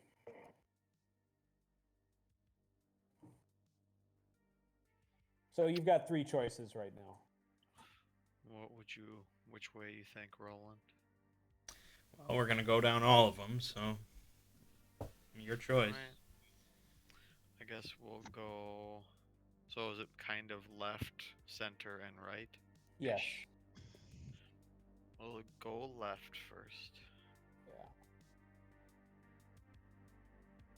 Okay, and the whole group is going that way. Yeah. Yeah. Okay. Well, with Magnus's gun having exploded, We should Yes. send him off on his own. Yeah, I should probably go on my own. yeah. Fend off the aliens The with my only knife. thing I say to Magnus is I should have just continued. I apologize, but the best I can say is that I know the survival kit had a knife in it. If There you you want to go. at least grab that up. Well, I th- now and I I've got, think then I've got 2 knives because I already had one. So and I think you can throw those. Like I think that's it becomes a ranged weapon technically. does it become shoot skill? No. Damn it. That'd be funny because with my new gunslinger feat, I deal 1d4 damage on a miss. So it'd be like I deal the same damage whether I hit or miss if I could shoot a knife.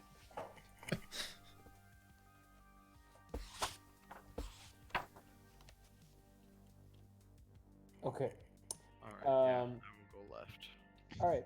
You all proceed down the left-hand passage. As you take steps, the corridor illuminates. You see like dusty light fixtures turning on with each step that you take. So, seems to be a pretty advanced technology, or just some sort of basic motion sensing system that has been powered back on since Roland interacted with the terminal. And you take it for about 30 yards or so. And it terminates in a room about the same size as where you came from with the terminal. However, the interior of the room has 6 upright sarcophagi. So you've got tombs standing up in even spacing along the border of the wall, and nothing else in this room.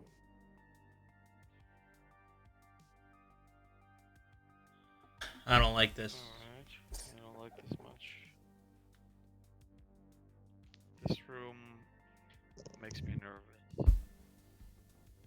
The sarcophagi themselves have what looks like dusty control panels on the edges of the tombs themselves. Yeah, How so not long did it take us to get here? About 30 seconds of walking.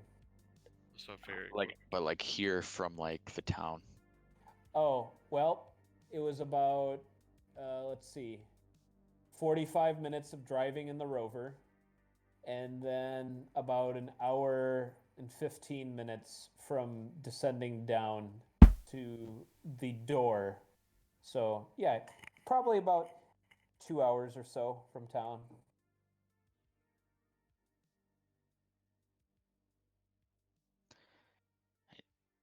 I guess I'm worrying if we're expecting danger, if it's actually worth going out and coming back to like get, namely a gun, but maybe other supplies. Well, what do you think is in these sarcophagi? Zombies. No, that's unrealistic in character to assume that. Right. Yeah. Probably just Necrons. Yeah, that would be bad news. we might as well take a look at one, right? If you can Are we open just- one, Are that we would be just good. looking Taking for? a look at it doesn't awaken it somehow. Are we just looking for valuables? Yep. Yeah. I think You could bookmark the room, come back to it That's- if you like. You know. that's what I think would be best. Yeah. No, I want one of these open. Because if there's a fucking Necron in there, we're booking it back to the ship.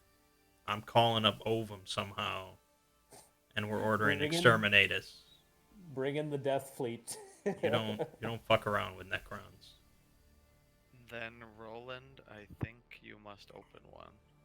Well, I'm not gonna touch the computer. You're the strongest. None of us know how to work those computers. Use the program skill. Surely our tech priest has programming. I have fix. He can fix it. Well, either way, it's your responsibility. These are electronic sarcophaguses. Well, I mean, yeah, they're made out of stone, but they still do have like a little terminal to be interacted with on the side. All right, I'll take a look at the terminal. Okay. Does it ask me for prompts or anything? There's a keypad. Press It 1 to has. open. It doesn't have Arabic numerals. It has kind of strange symbols that don't make a whole lot of sense, but were you to tinker and kind of push buttons for a while, it would probably make some sense to you. So if you want to give a program, you could go for it. I think you mean like Gothic. It does say actually fix to identify what something is supposed to do. So The fix? would that Let's qualify see. for that? Let me take a look. I'm taking a look right now. And yes, I did mean. I think I heard. I didn't quite hear what you said, name, but I'm sure you were right. Gothic. Yeah. I meant just what our numbers look like. Mm-hmm. So I guess program is to operate it. I guess it depends also if fix is referring to like computer devices. Okay, or yeah, just because it's like mechanical. since you're trained in fix, I can just tell you, you won't need to roll. This terminal would have to do with either examining life signs or like the biomechanics of what's inside, opening the cell or opening the tomb or whatever, the container, or recalibrating internal conditions inside of there if it supports it. Those would be probably the three things that you could do with a terminal like this.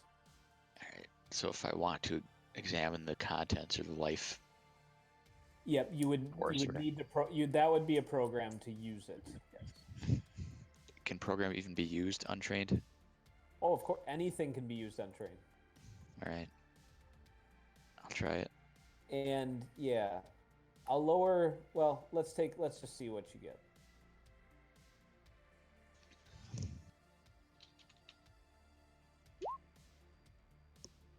Okay. You give it a whirl. I noticed that your net was -1. What's your intelligence modifier? 0. Okay, yep, that is appropriate then.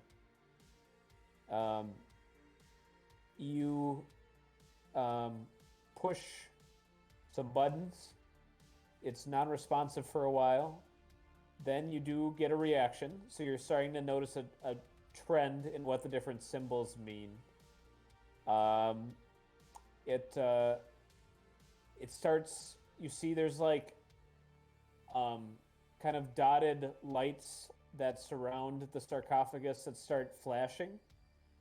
So it's like aware that its system's been booted up, and now the screen is fully illuminated. More symbols that you don't fully understand, but you see one of the symbols keeps changing,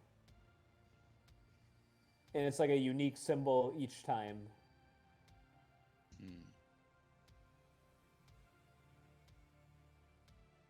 It's like waiting for me to pick one. You don't know. You're still not quite there yet, but you're like, oh look, there's a different symbol here each time.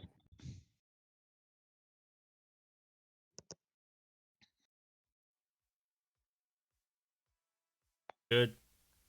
I don't know what to make of it. Okay. I could pick one. Well, so like there's like the keypad, and then this came up as like a display, so it doesn't look like you can like press this. It's So I just mean, like, something... do I feel like I succeeded in like getting into like the monitor thing? Oh yeah, or no, whatever? Like, you've this. interacted with the system. So this is like definitely... displaying some kind of information to me. I just don't know what it is. Right. Does anyone here recognize this? I say out loud. Um, I guess it's a no skill. yeah, I could. Does Mert know? I'll take a note. I'll take a notice from those looking at the screen. All right, I can look. Yeah. Wisdom. For notice, yeah. Mert, That's an You- 11 technically, but okay. Yeah, you still got the best roll. You can definitely tell it's like a countdown timer. So it's ticking down, and you'd estimate that it's got about 20 seconds to finish whatever its process that it's doing.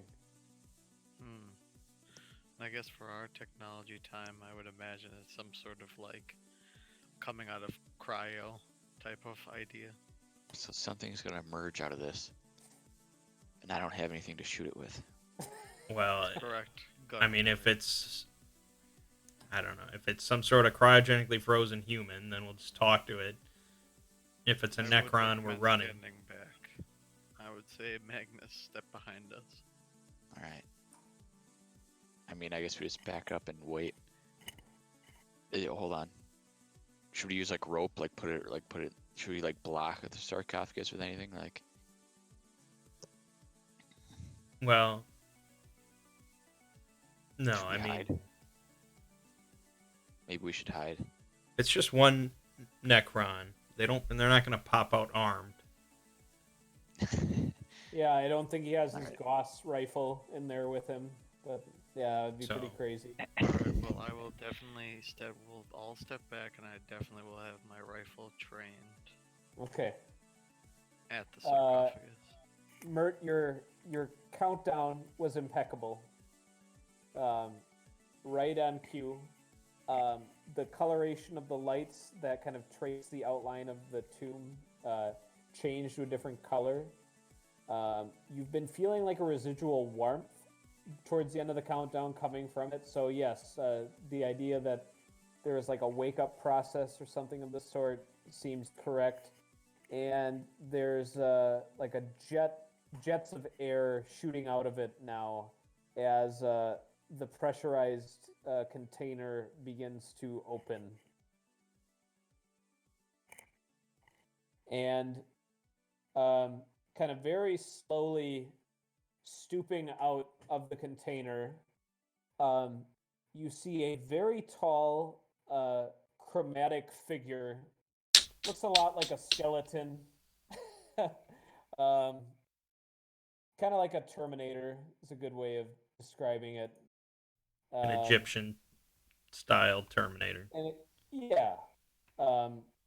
he's not wearing the most ornate regalia, but he does have some kind of ornamental pauldrons and like a little hat on, and he kind of slowly starts turning his head to regard his visitors here. Art. I shoot. Okay. Let's get a shoot from Mert.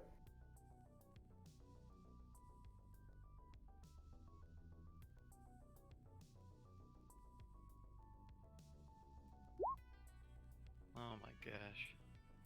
For shooting Necrons. All right. Your laser zaps the tomb that he came out of. At this, he springs into action. You see in about 3 seconds, he's strafed around the room and has quickly hit a few precise buttons on the 5 other tombs in the room, and looks like he's ready to charge at you, and maybe try a nice melee attack. I'm running. So this will begin combat, or fleeing, or whatever you guys want to call this. I'm running and Those gunning. are all my I think. fears. Yes. Our worst fears have been realized. Chewie, get us out of here. Yeah. We Okay. should have done the look at all rooms and Well, that's choose why the I juiciest. wanted to go to the other rooms for maybe weapons for you. Yeah. Why? We wouldn't let him use a fucking Necron weapon. That's true. I was hoping just for some mag gun again. Yeah, for some reason, the ancient Necrontyr had a revolver sitting around. Oh god, the turnover is sky high for Sean. My Well, God. That was from earlier. That was from the Yeah. craziness earlier. Alright. Mert, that What's can't Mark be doing correct. all this stuff? Like, how's he preparing for battle? Isn't initiative... It's a D8 modified. Oh, it by is your a dexterity. D8. Fuck. I screwed all of ours up. Then. Damn it. That is where... I knew D8 was something. Yeah. Okay, I get to roll twice That's because of pretty- alert. Great. Adam, I'll change yours so that'll reflect. I should just roll a d8. Yeah, and add your dex. There we go.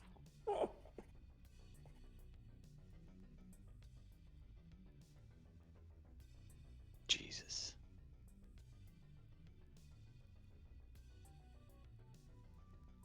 I just Magnus, click the button on your thing. The initiative one, just so it puts you in. Why is it not putting you in? Oh, you gotta click on your actual icon. Oh no, it's Adam who didn't. You're already in there. Adam needs to. Embrace your icon. Well, just that actually connects it to the turn order thing. What, the initiative button? Yeah. You're gonna make me press that shit? Yes. Alright, I'll give you the 5. And what did Sean roll? I got a 3 total. 3. 28. Okay. Man, my internet seems to be taking a dump again. I'm amazed I'm still in the call with you guys. Falcon plan. Getting Alright. work Yeah. done. I guess I don't know how you deal with ties in this. I will defer to the player. Alright. Magnus will be first. Well, no. Yeah. Roland will be first. Yeah. I mean, look, he's highlighted in green. Yeah. And if you mouse over him, his picture box gets golden. Well, If you mouse over him in turn order, I mean, yeah. I'm just running. Yeah. Well, you'll be able to make it by running. You'll be able to make it pretty much all the way back to the other side of the door from the control room. So right back to that area you spent some time hanging out in, figuring out the door. I will shout to Orin? Oron. Yeah. Yeah. Necrons. Okay. What the fuck was that? Dude, that's some zombie What outbreak. the right fuck there. was that? Dude, I wish I was recording that. I try to negotiate with the Necrons Oh, okay. in a language Dude. they understand. That'll be immortalized in the Yeah. stream there. That's good. All right. Jesus. The scariest thing to happen all night right there. Okay. Roland took his turn. It is Magnus's turn. Yeah. And are you being sincere? Do you want to attempt to engage the Necron? No, that's not Okay. smart. All right. I'll run. Okay. Your speed is no faster or slower than your companion, so you're right on the landing with him. Which means it is the Necron's turn. He has none but his claws to attack you with right now. So Mert, he kind of eyes you up. Yep. See him hesitate for just a brief moment, and then he does like a lunging claw at you.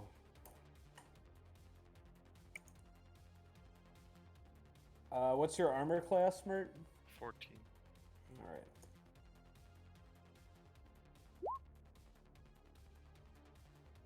Oh no, it's a D20 for attacking. It's been a while since Sure I've attacked. is. Yeah. Otherwise, 14 would be real fucking good. Yeah, it would be godlike. It's like Godbound.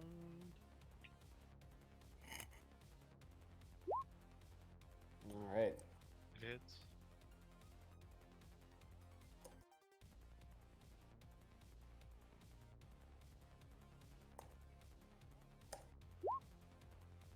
Okay, Mert. His claws, while they are deadly, it seems in his long slumber that he's still waking up and is not truly in tune with his movements just yet. So his claw just grazes across your shoulder for 2 damage. Alright, I took it. Yep. And then he kind of pivots and stands as best he can to throttle the doorway leaving the room. So you might have to kind of like crawl like underneath one of his arms or jump over something. Might be a little bit trickier leaving the room. But Okay. not impossible. Nothing is impossible. Great. Okay. So it is your turn, my friend. Then yeah, I think I'll run because everybody else is. Okay. And I vaguely believe my character's heard of Necrons for sure, but I don't know if he's ever witnessed them. It's uncommon to witness a Necron unless you're, on the front lines of some campaign as a That's specifically. Space Marine. Yeah. Okay, well, you're going to be leaving his melee range, which Yeah. has consequences. I have a feeling. All right. But yeah, in order to not sacrifice any speed, it's still probably your best bet. And he, He misses. yep, you feel a rush of air over your head, but you are unscathed. Okay. Okay, D- I need to roll for Aran quick to see if he has the will to break away from the council or if his madness takes hold on him for a little bit. Probably be best for you guys if his madness takes hold to provide a target. distraction. Yeah. Okay. You blaze past him. You guys are all out on the landing right now, and you're not quite sure whether Aran was immediately assailed by the Necron or if he delayed his coming, but he does not follow immediately after you guys. So we'll flip over the round back to Roland. And was he the one holding the treasure that we retrieved? No, We had treasure? you deposited that at the research station before coming here. What did we get out of that vault? Vault. Or You mean Necron. the door? Door we went through. Well, That's this. you discovered this terminal, and then you started exploring the hallways connected to the terminal. So you have gotten only information from here. Okay. And Oron was satisfied just having information. Well, Yeah, I mean, he's gonna be real satisfied. yeah. All right. Well, I'm gonna start out going on the ledge. Yep, man on a ledge. Man on a ledge.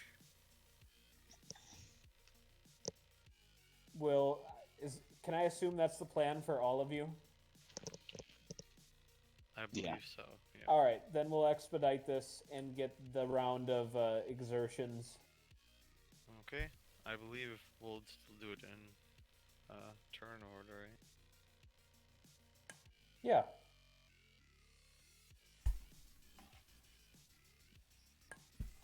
Let's get everybody's. Oh God. Oh, boy. 6 for me. Is this an exert? Yeah. Yeah, it adds. Yeah. The Hey, climbing gear removes the -1 if it's untrained, but otherwise, yeah, you apply things normally. Mm-hmm. so I had 1, so that should be a 5. Yeah. I Okay, had so 1, so it's a 6. so it's really 7, 5, 6. Correct. Okay. Correct. Not that that's very great. No, it's not. That's still, yeah. Together, it's average. That's pretty bad. Below average. Yeah. Yeah. Oh. Well, let's see.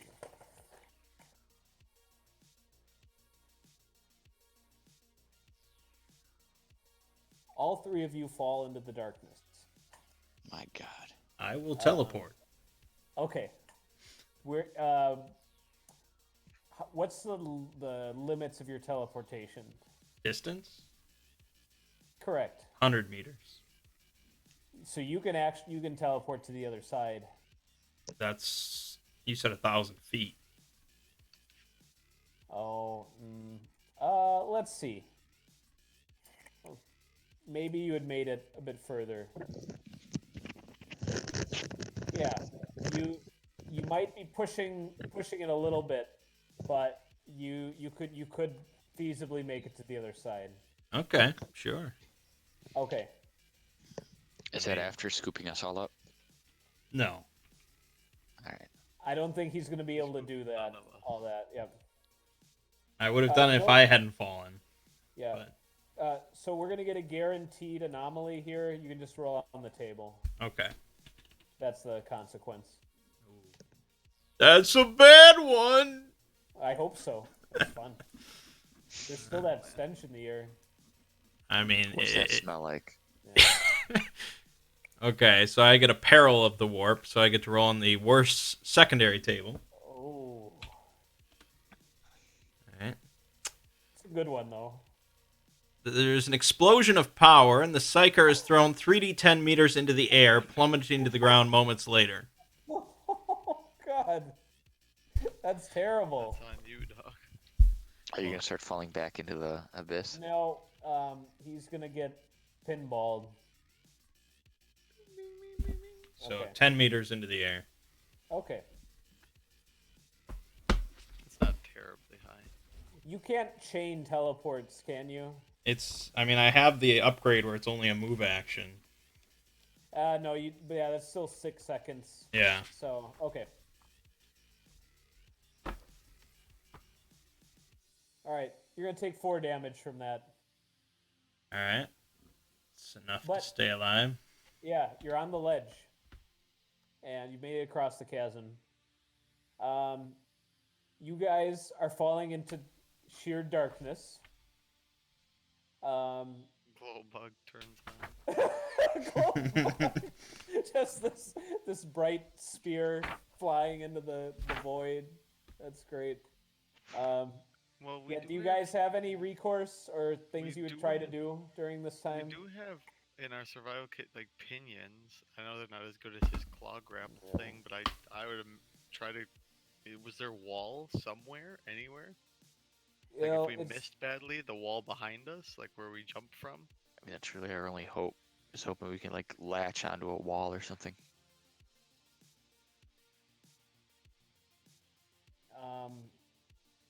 It's going to be supremely difficult, but I was going to basically give you guys both one meaningful action to take during your fall, and if that is what you want to do, you are welcome to try it. It's either that or throw a knife at Mer.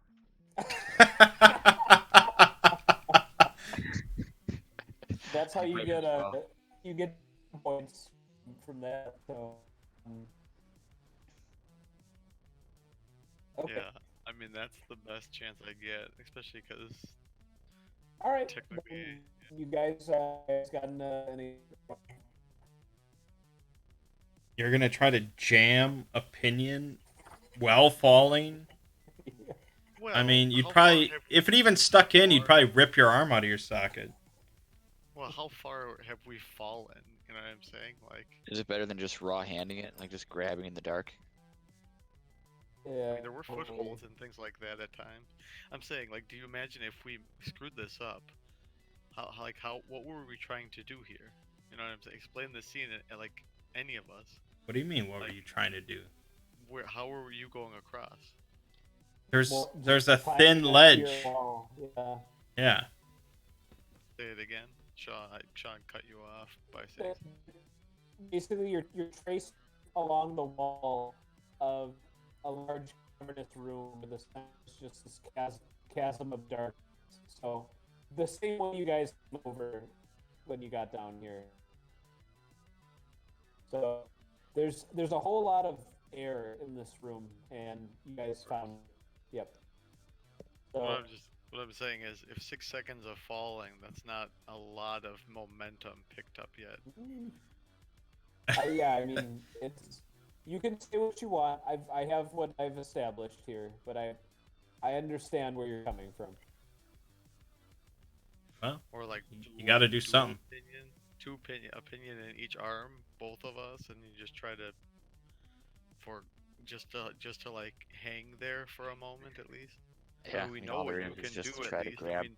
grab for something. Right. And we know what you did for Oren, so at least if we could stop ourselves, the descent. Yeah. I mean, That- in this moment, that'd be the only thing I'd think of. Action. Yeah. So I don't know how Sean wants us to roll that with. All right. Hello. Yeah. Okay, I can hear you. But basically, I was saying I understand perfectly what you're trying to do. So it's still going to require an exert roll, though. Oh, okay. Exert again. Okay. Ooh, Thomas, which one was going first? You want me to go first? Just so Sure. one way or the other. Crit. Why'd you roll a D100? You I didn't. didn't. I rolled 2d6. And I Yeah. rolled 2 6. Chat did not. Okay. All right. Is it showing up now? Yep.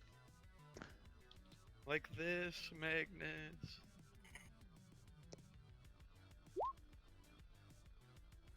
All right. Mert, you take 2 damage, and through agonizing exertion, you've staked into the wall, and it's able to stop your descent. And lo and behold, there is a small side tunnel that you've found and actually have it barely got a little foot here. So you'll be able to take another way out. Hopefully, there's really no other way to leave at this point. Your pins are on the point of snapping. For Agnes, he was not as skillful, but you try to catch him. You are basically in this little tunnel as he's falling past you.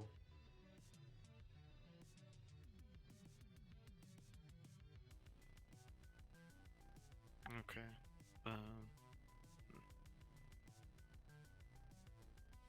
Do you try to catch me? Thinking about it.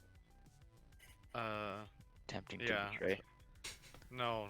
I will try to catch you. Reach Okay. your arm out. So is that another exert? No. I need a notice from our Mechanicus athlete, Magnus. So a notice from Thomas. He notices nothing. Alright. There's gonna be 3 split paths here, leading out of this place. If Magnus can survive this fall.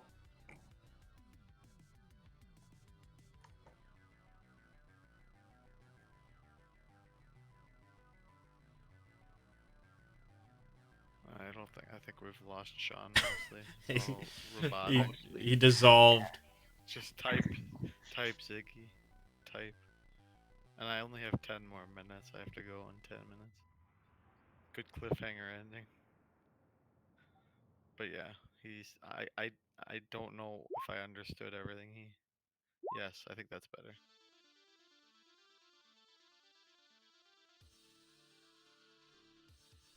I was gonna say maybe he can still hear us better than we can hear him. It's like a coma. Is mute. I guess I should say yes. Then he will keep typing.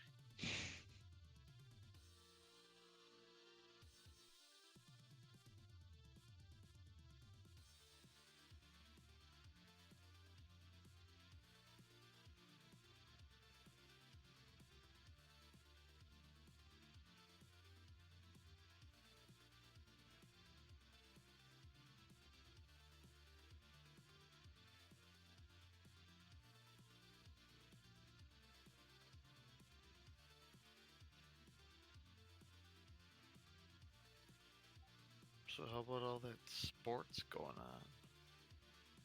Such a beautiful time right now.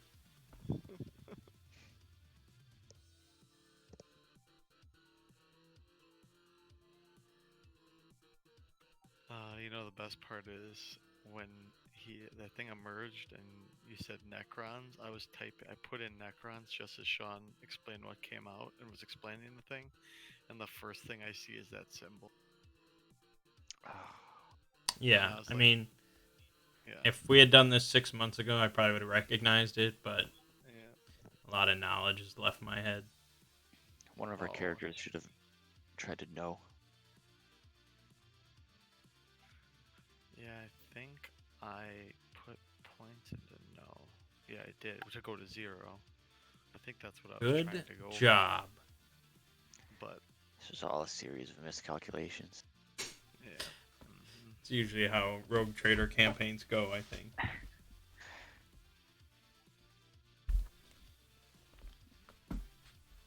And then Siggy just... Oh, man. I mean, do we just end it? I don't know. I think we have to. I mean, I need to know Do you? my fate Do you? He- if I need to make a new character Yeah. for Yeah. next time. Hmm. yeah. Can he type to us from wherever he just typed? You can type on Signal. Where did he just type? I'm seeing it in my computer. He did it on Signal and Discord. Discord.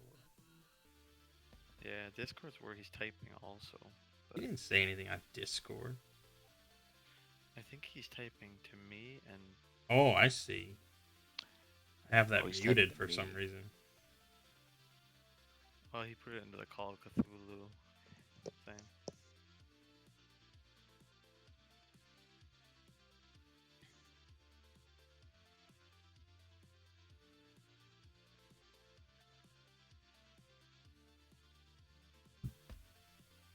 Hmm.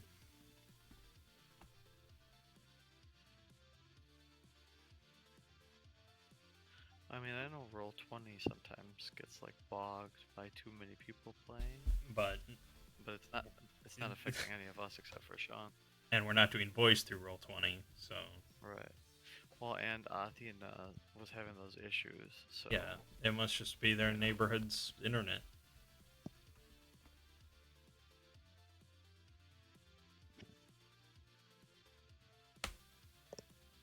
It looks like I live for now.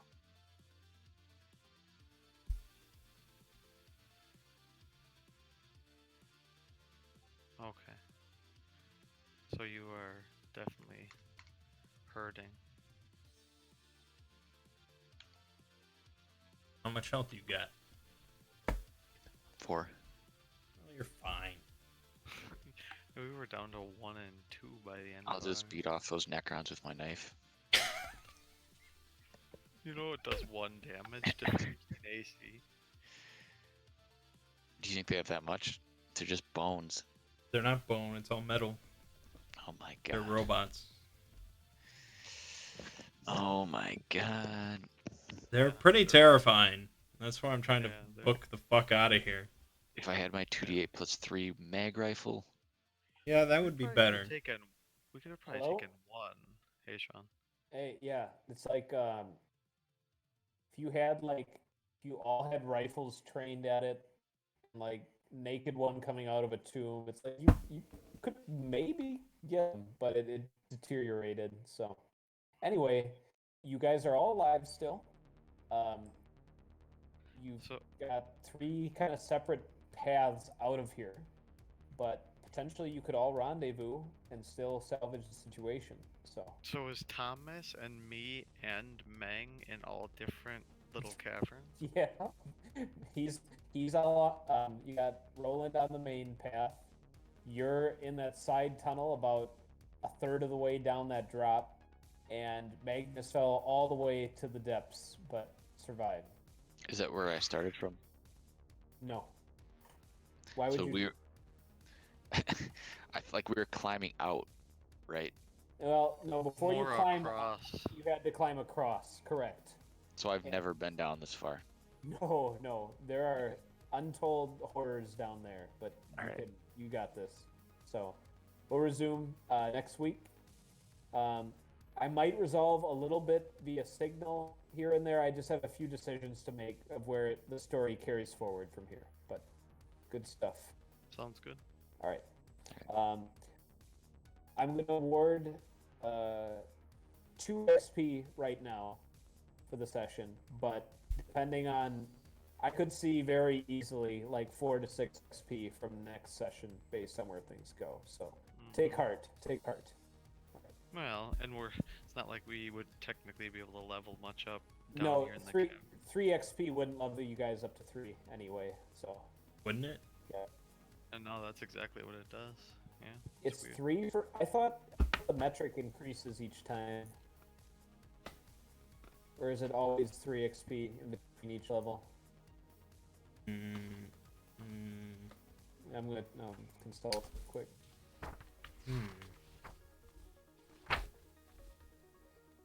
No, I mean, it's, in the character sheet it says 6 levels. it's 6, and then it goes to 12, and then 18. Okay. Nope. So you guys still aren't quite level 3 yet, but we'll see what happens next session. Big opportunities for XP. So for now, you're in a kind of hellish situation, but that's what your training is for. Okay. All right. Alright, guys. Have a good night. Yeah. Yes, you too. See ya. Yep.